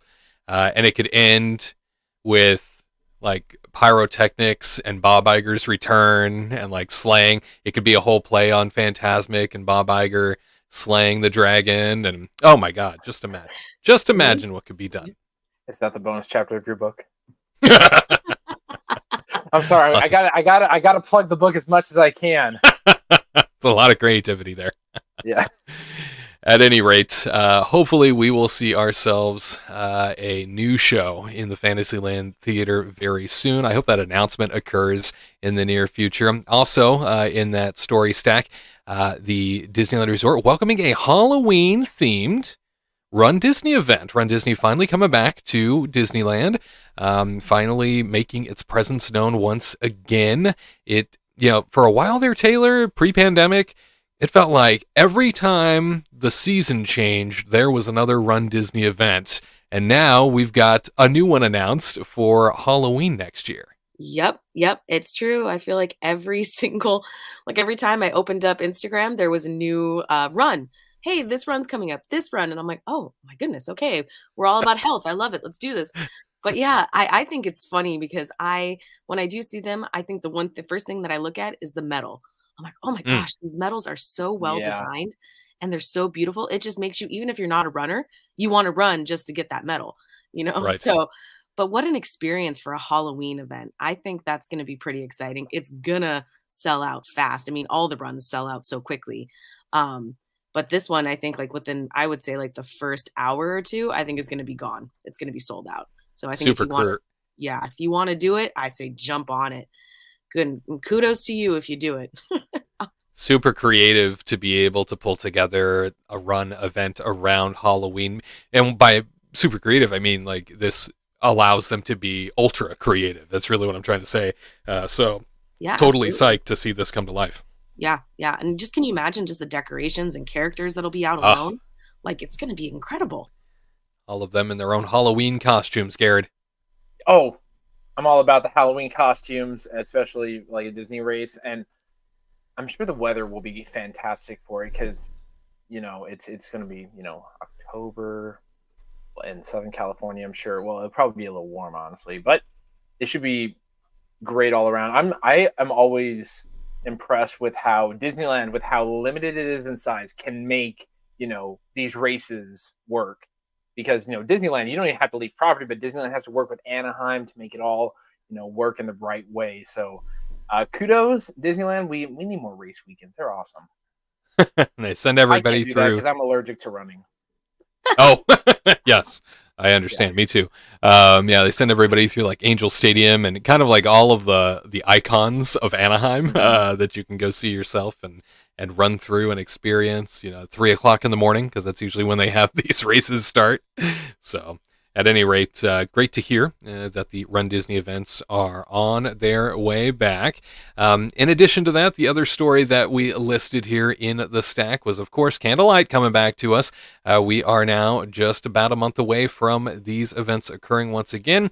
2 nights back to back. As mentioned previously on the Kingdom Report live studio show, we did discuss that obviously, these shows are not necessarily, they're not here for the public like the Epcot version of Candlelight is. The Epcot version of Candlelight, it's a business, right? So they're selling those seats, they're selling the dining attachments to it, and it's a show specifically done for the theme park public. Whereas this is specifically done at Disneyland for the Orange County supporters of Disneyland. And it goes all the way back to Walt Disney's time where he put this on every year as a thank you to the community that allowed him to build his theme park here. So I can't wait to see Candlelight come to life once again. As always, you can grab yourself a bench if you get there first thing in the morning and squat on it all dang day. You can't leave because otherwise you'll lose it.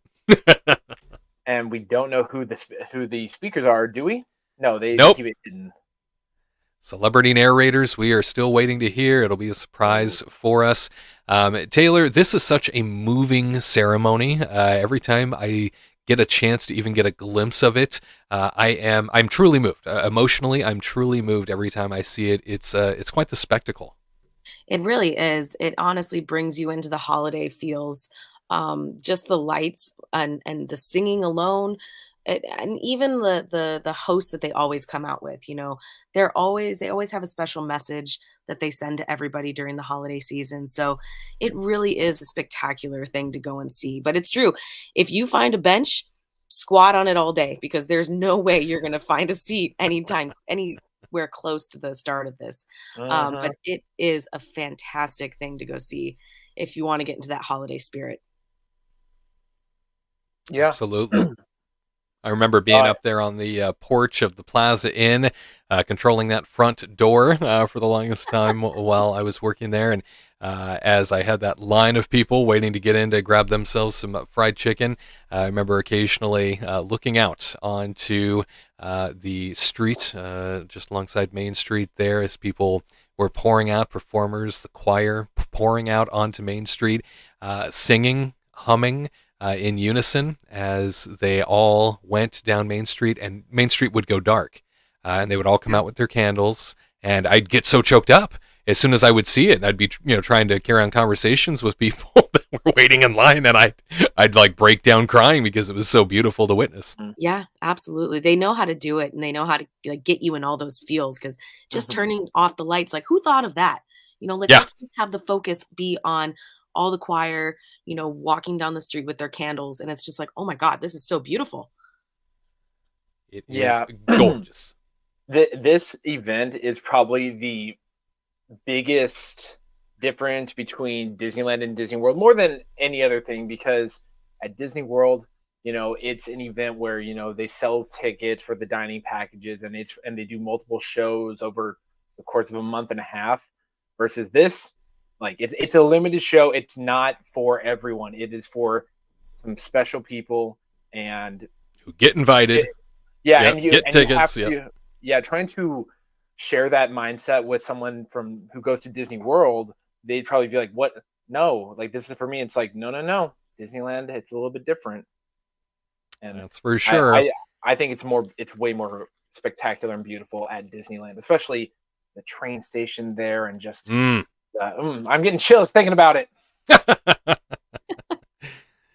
It's that special, that's for sure. Well, we are thrilled for all the things that are coming to Disneyland, and a little sad for all the things that are being removed from Disneyland. From the voices of the theme parks to Tale of the Lion King, we say a very somber goodbye.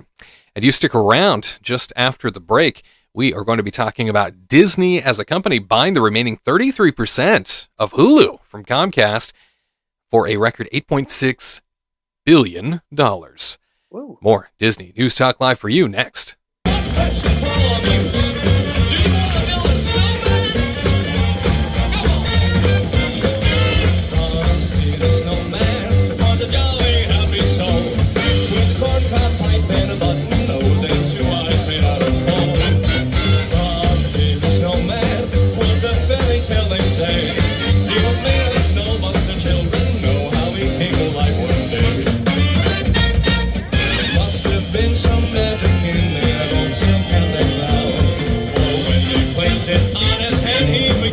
Dance around.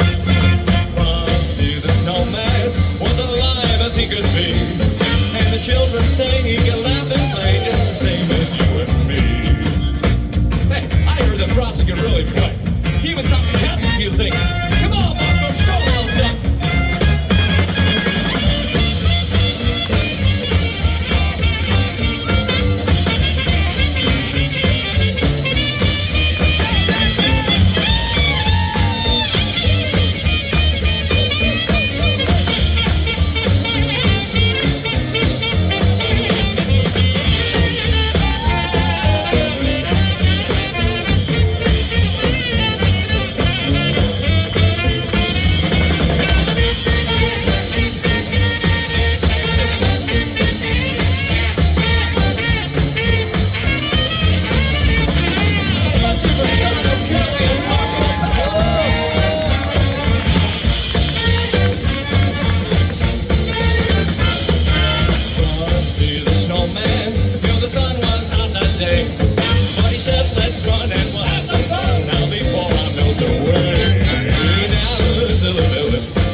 Reuters reporting the Walt Disney Company this week formally began the process of buying Comcast's one-third stake in Hulu, a deal that will give Disney full ownership of the streaming service and freedom to incorporate it into the Disney Plus streaming service. Disney said it expected to pay NBC Universal parent company Comcast about $8.61 billion by December 1st. This represents NBCU's percentage of the $27.5 billion guaranteed floor value for Hulu when it agreed to sell its stake to Disney in 2019, minus the anticipated outstanding capital call contributions payable by NBCU to Disney. Under the 2019 deal, either NBCU or Disney could initiate the transaction as soon as November 1st, a timetable that was accelerated from the initial date of January 2024. Burbank, California-based entertainment conglomerate Disney gained a controlling interest in Hulu as part of its $71 billion acquisition of 21st Century Fox's film and television assets. The transaction gave the studio a competitive leg up in the streaming wars. Disney chief executive Bob Iger in August told investors the company was making extensive Hulu content available to bundle subscribers, with the company moving closer to having one app in the U.S. that combines the general entertainment content of Hulu with content from Disney's other brands and franchises for bundle subscribers. In remarks at a Goldman Sachs conference this fall, Comcast CEO Brian Roberts called Hulu a scare kingmaker asset that is way more valuable today than when the deal was initially struck. Hulu had 48.3 million subscribers at the end of Disney's third quarter, compared with 28 million paid subscribers for Comcast's Peacock streaming service at the end of Comcast's third quarter. Disney Plus had 146.1 million global subscribers at the end of Disney's third quarter. Disney ended its third quarter with more than $11 billion of cash on its balance sheet. Disney said Hulu's equity fair value will be assessed as of September 30th, 2023, under agreed terms. If the value is determined to be greater than the guaranteed floor value, Disney will pay NBCU the difference. Bankers representing each party will assess Hulu's fair market value according to regulatory filings. While the timing of the appraisal process is uncertain, Disney anticipates it to be completed in 2024.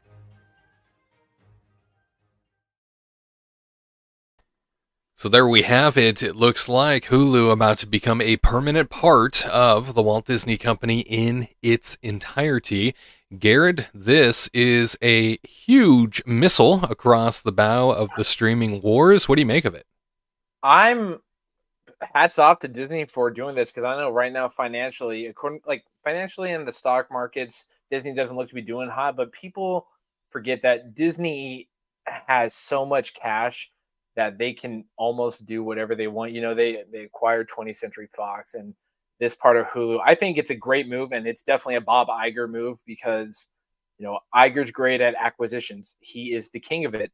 And so I think this rocks, because now Disney will have the creative freedom to do whatever they want with Hulu and fully attach it to their bundle that they have. So I'm excited to see what will happen next. I'm not really sure in terms of, products and services, how it will change, but the more Disney has control over a property, instead of having to share it with someone like Comcast, it makes it all better for Disney and the company at whole. I have Hulu. I've got it, Hulu Live TV. So I'm all for supporting Hulu, and it's got some great exclusive shows on there too. So I'm curious to see how many of those will stay on, because they were attached to Hulu, or they were a Disney product or a Comcast product. But either way, hats off to you, Mr. Iger. Add this to your next book after Wade releases his book. I was going to ask you too, when it comes to Hulu, I was going to say, do you have it? Are you a subscriber of Hulu? And to think that this might be incorporated with all things Disney Plus. Now this makes Disney Plus an even more, I mean, we'll just call it what it is. Disney Plus will now be a juggernaut of content with Hulu intertwined, if that is indeed the direction that they decide to go. I thought, especially in that story, listening to all of the subscribers that Disney Plus already has, and the 140 plus million by comparison of the 40 million that Hulu seems to have, and then listening to how few Peacock has. Those numbers really fascinate me, because it's like, oh, you see where people gravitate to which brands, sort of a thing. Taylor, what do you make of this Hulu acquisition? We come out of a year of Bob Iger returning, and laying people off by the thousands, and now this acquisition gets finalized. Fascinating to see. Yeah, it is pretty fascinating. I think it's a smart move on Disney's part. I definitely think that it was a good business choice. And like, Garrett said, Bob Iger has always been, one of those, really smart sharpshooter guys. I mean, I think it's just one step closer to Disney taking over the world. I feel like they're gonna, own everything pretty much. Like it's something that we even joke around about at Universal. We're always like, they're going to own Universal one day. They're going to own, Warner Brothers. They're going to own everything because I think they have that smart savvy when it comes to making business choices and negotiating things. And yeah, I think that, this is a good choice. I am a little anxious to see how it is going to change the streaming platform. Is it going to, raise prices? Is it going to, what's going to happen with the consumer facing side? Or is it going to be a little bit easier? Who knows? But I think this was a good choice for Bob Iger and the Disney company to do. And I'm excited to see what else they come up with. Because if this is just like the first step, where else are they going to go after that? Good point. And, it brings up a question in my mind of, if they do combine Hulu and Disney Plus together, which it certainly seems that is the direction it's going, what's the price point to you, Taylor, where it's too much? What price point makes you go, all right, I wouldn't pay that, but I would pay this? Yeah, that's a tough question because I think like right now, I mean, I would say that if they were getting closer to like the $30 a month, like that obviously is obscene. But like for, putting two streaming services together, I think that, if you were to do, I'd say freaking, I don't know, $19.99, I would pay that. If I was to do both streaming platforms together, I think that works fine. But yeah, I kind of hope that they think about the consumer facing side and think like, what would people pay? What is obscene? Is this too much? Because they're already charging so much at parks. Are they going to bring those prices, into streaming services? I don't know. Garrett, what would you end up deciding would be, if you had a cutoff point in terms of a combined streaming platform, Hulu, Disney Plus together, what would be too much for you? So I'm of the mindset where I don't like ads and I'll pay more to avoid ads. So I would say like if I could have Hulu and Disney Plus pretty much all their content with no ads, $30 I could do. Depend like if I'm just going for those because right now I have the Hulu, Disney Plus, ESPN Plus bundle. And with the live TV, no ads, and it's around $80. And I know that's mainly from the live streaming TV aspect of it. But if you take that away, probably, I think, 30 to 40. I could do that for the no ads. I think with ads, $25 for both of them. But maybe they'll start adding some brand new content that's even better. Or they fully unleash, the coveted Disney vault. I don't know. I think Disney prices its stuff fairly compared to other brands, except Hulu's, geo tracking is quite annoying. Where it's like, hey, share your location or you won't get live TV. That's kind of annoying, but I get what they're trying to do. They're trying to maximize the amount of money they can get, so there's no password sharing. And in today's world, that's what it's all about. You need every subscriber counts because streaming is so competitive. That's for sure. It's fascinating to see these things come together. Certainly an acquisition that was already in effect back in 2019. Now just crossing the finish line here shortly, it looks like. So Disney Plus growing again, as Taylor said. They continue to take over the world, Disney does. They continue to grow. And certainly as everything is about streaming now, having more power in your pocket is certainly the thing that you would probably want to be doing as a CEO and as a company. However, it's funny, Garrett, you mentioning that very large amount that you are paying for Hulu right now for ad-free live streaming, that sort of a thing. It's so funny to me because all of these streaming services started out as, dirt cheap for the sake of, no commercials. You didn't have to worry about it. It was going to be great. Cord cutting, yada, yada. And now it's like exactly the same price as what cable and satellite used to be. Yeah. Yeah. Yeah. Do either of you have any like bundles? Because like, luckily when I buy the live TV, the bundle, it shows, since you have an account with Disney Plus, we give you that discount. So I don't get charged for Disney Plus and Hulu with live TV. But do either of you have any of the bundles, or are you just like, I got Disney Plus and that's it? Yeah, I kind of have a bundle thing too, where we did get Disney Plus and then Hulu. I think I had this kind of the same bundle that you have, and then we just added on top of that like Netflix and like everything else with it. But yeah, I mean, like it is funny because like if you really think about it, like the amount of streaming services that you do have, they all start adding up, and it honestly does come to like the same price as like you having cable, and so.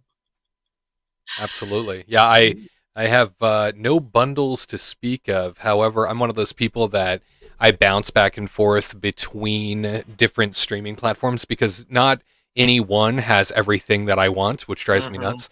And so I bounce around between a lot. So like even with Disney Plus, like I only end up buying into Disney Plus again when there's something I want to see, really. And I think I'm back with it again just because of so much of the Marvel things that continue to happen and Loki, so that Loki's back. All right, so am I. I'm back too. And so I come back into the territory, and same thing with like Netflix. There was a period there where I was like, well, now that all these other streaming services started, they took all of the licensing back from Netflix, and like they took The Office, they took it back over to Peacock, and I was like, well, Peacock has The Office and WWE. I'm going to have Peacock because they've got all my pay-per-views and they've got everything that I would need on that end. But yeah, for the most part, I bounce around. I have no bundles myself. Okay. Yeah. Save that money.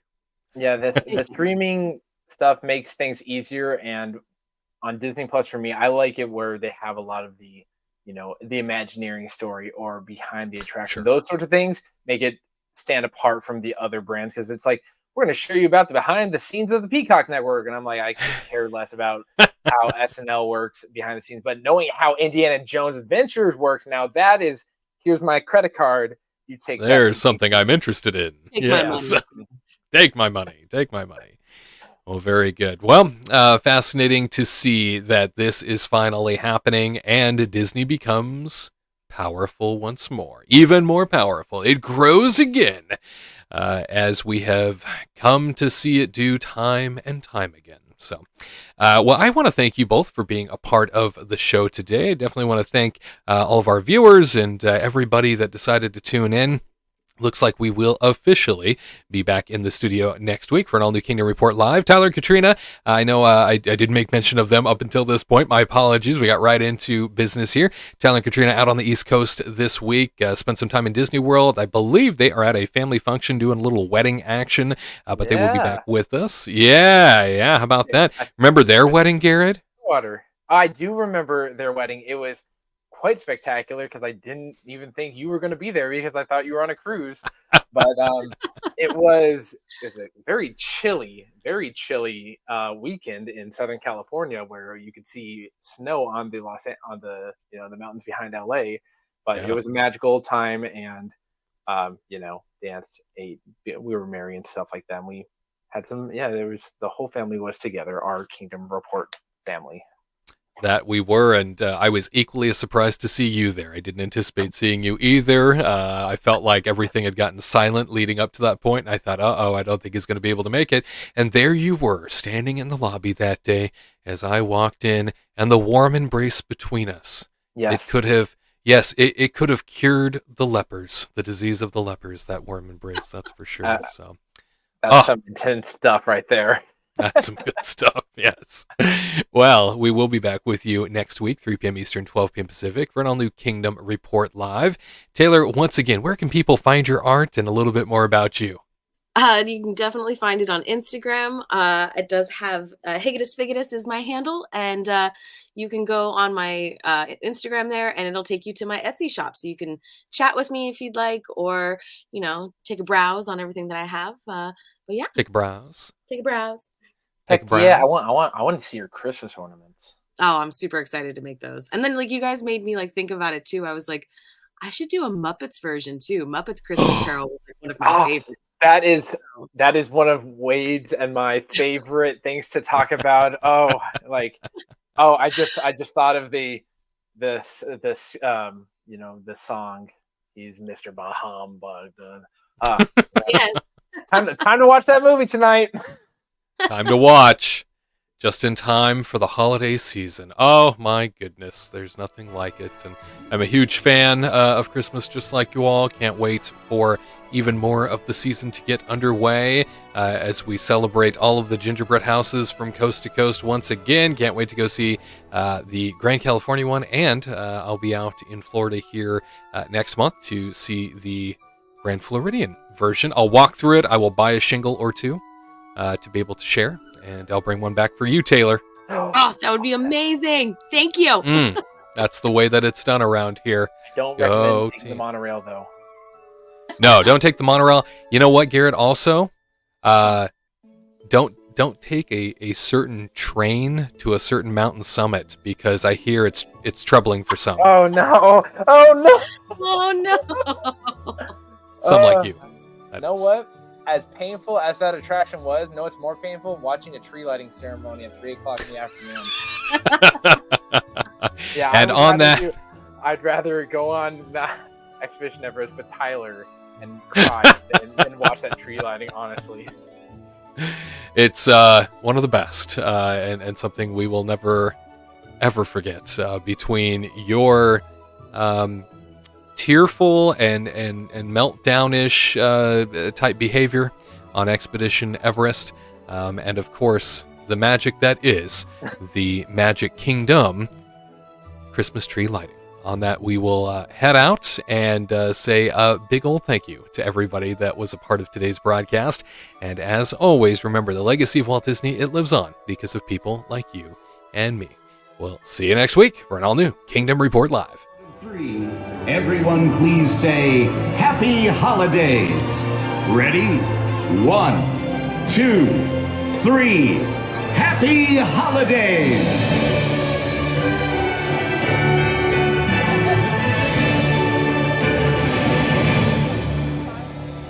And a very merry evening to one and all.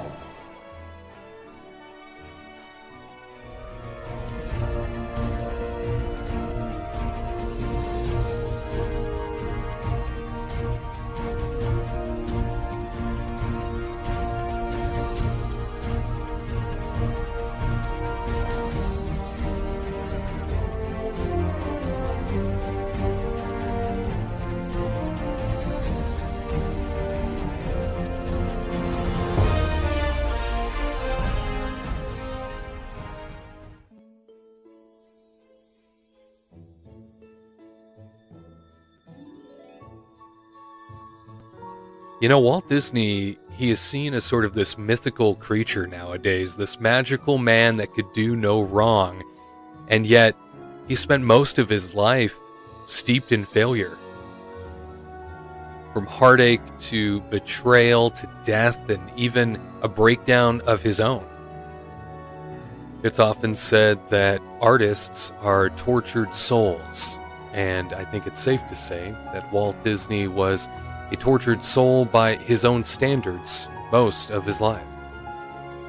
Walt Disney had to do some of the hardest things any person can do, and that is convince others of unimaginable dreams he had solely in his head. And oftentimes he had to stand alone in his own visions to make them happen. He was surrounded by family. He was surrounded by fawning fans in the public wherever he went. And yet, so often, he had to stand alone in his decisions and his choices. Only he understood what it was he was trying to do. He's more like you and me than I think a lot of us assume.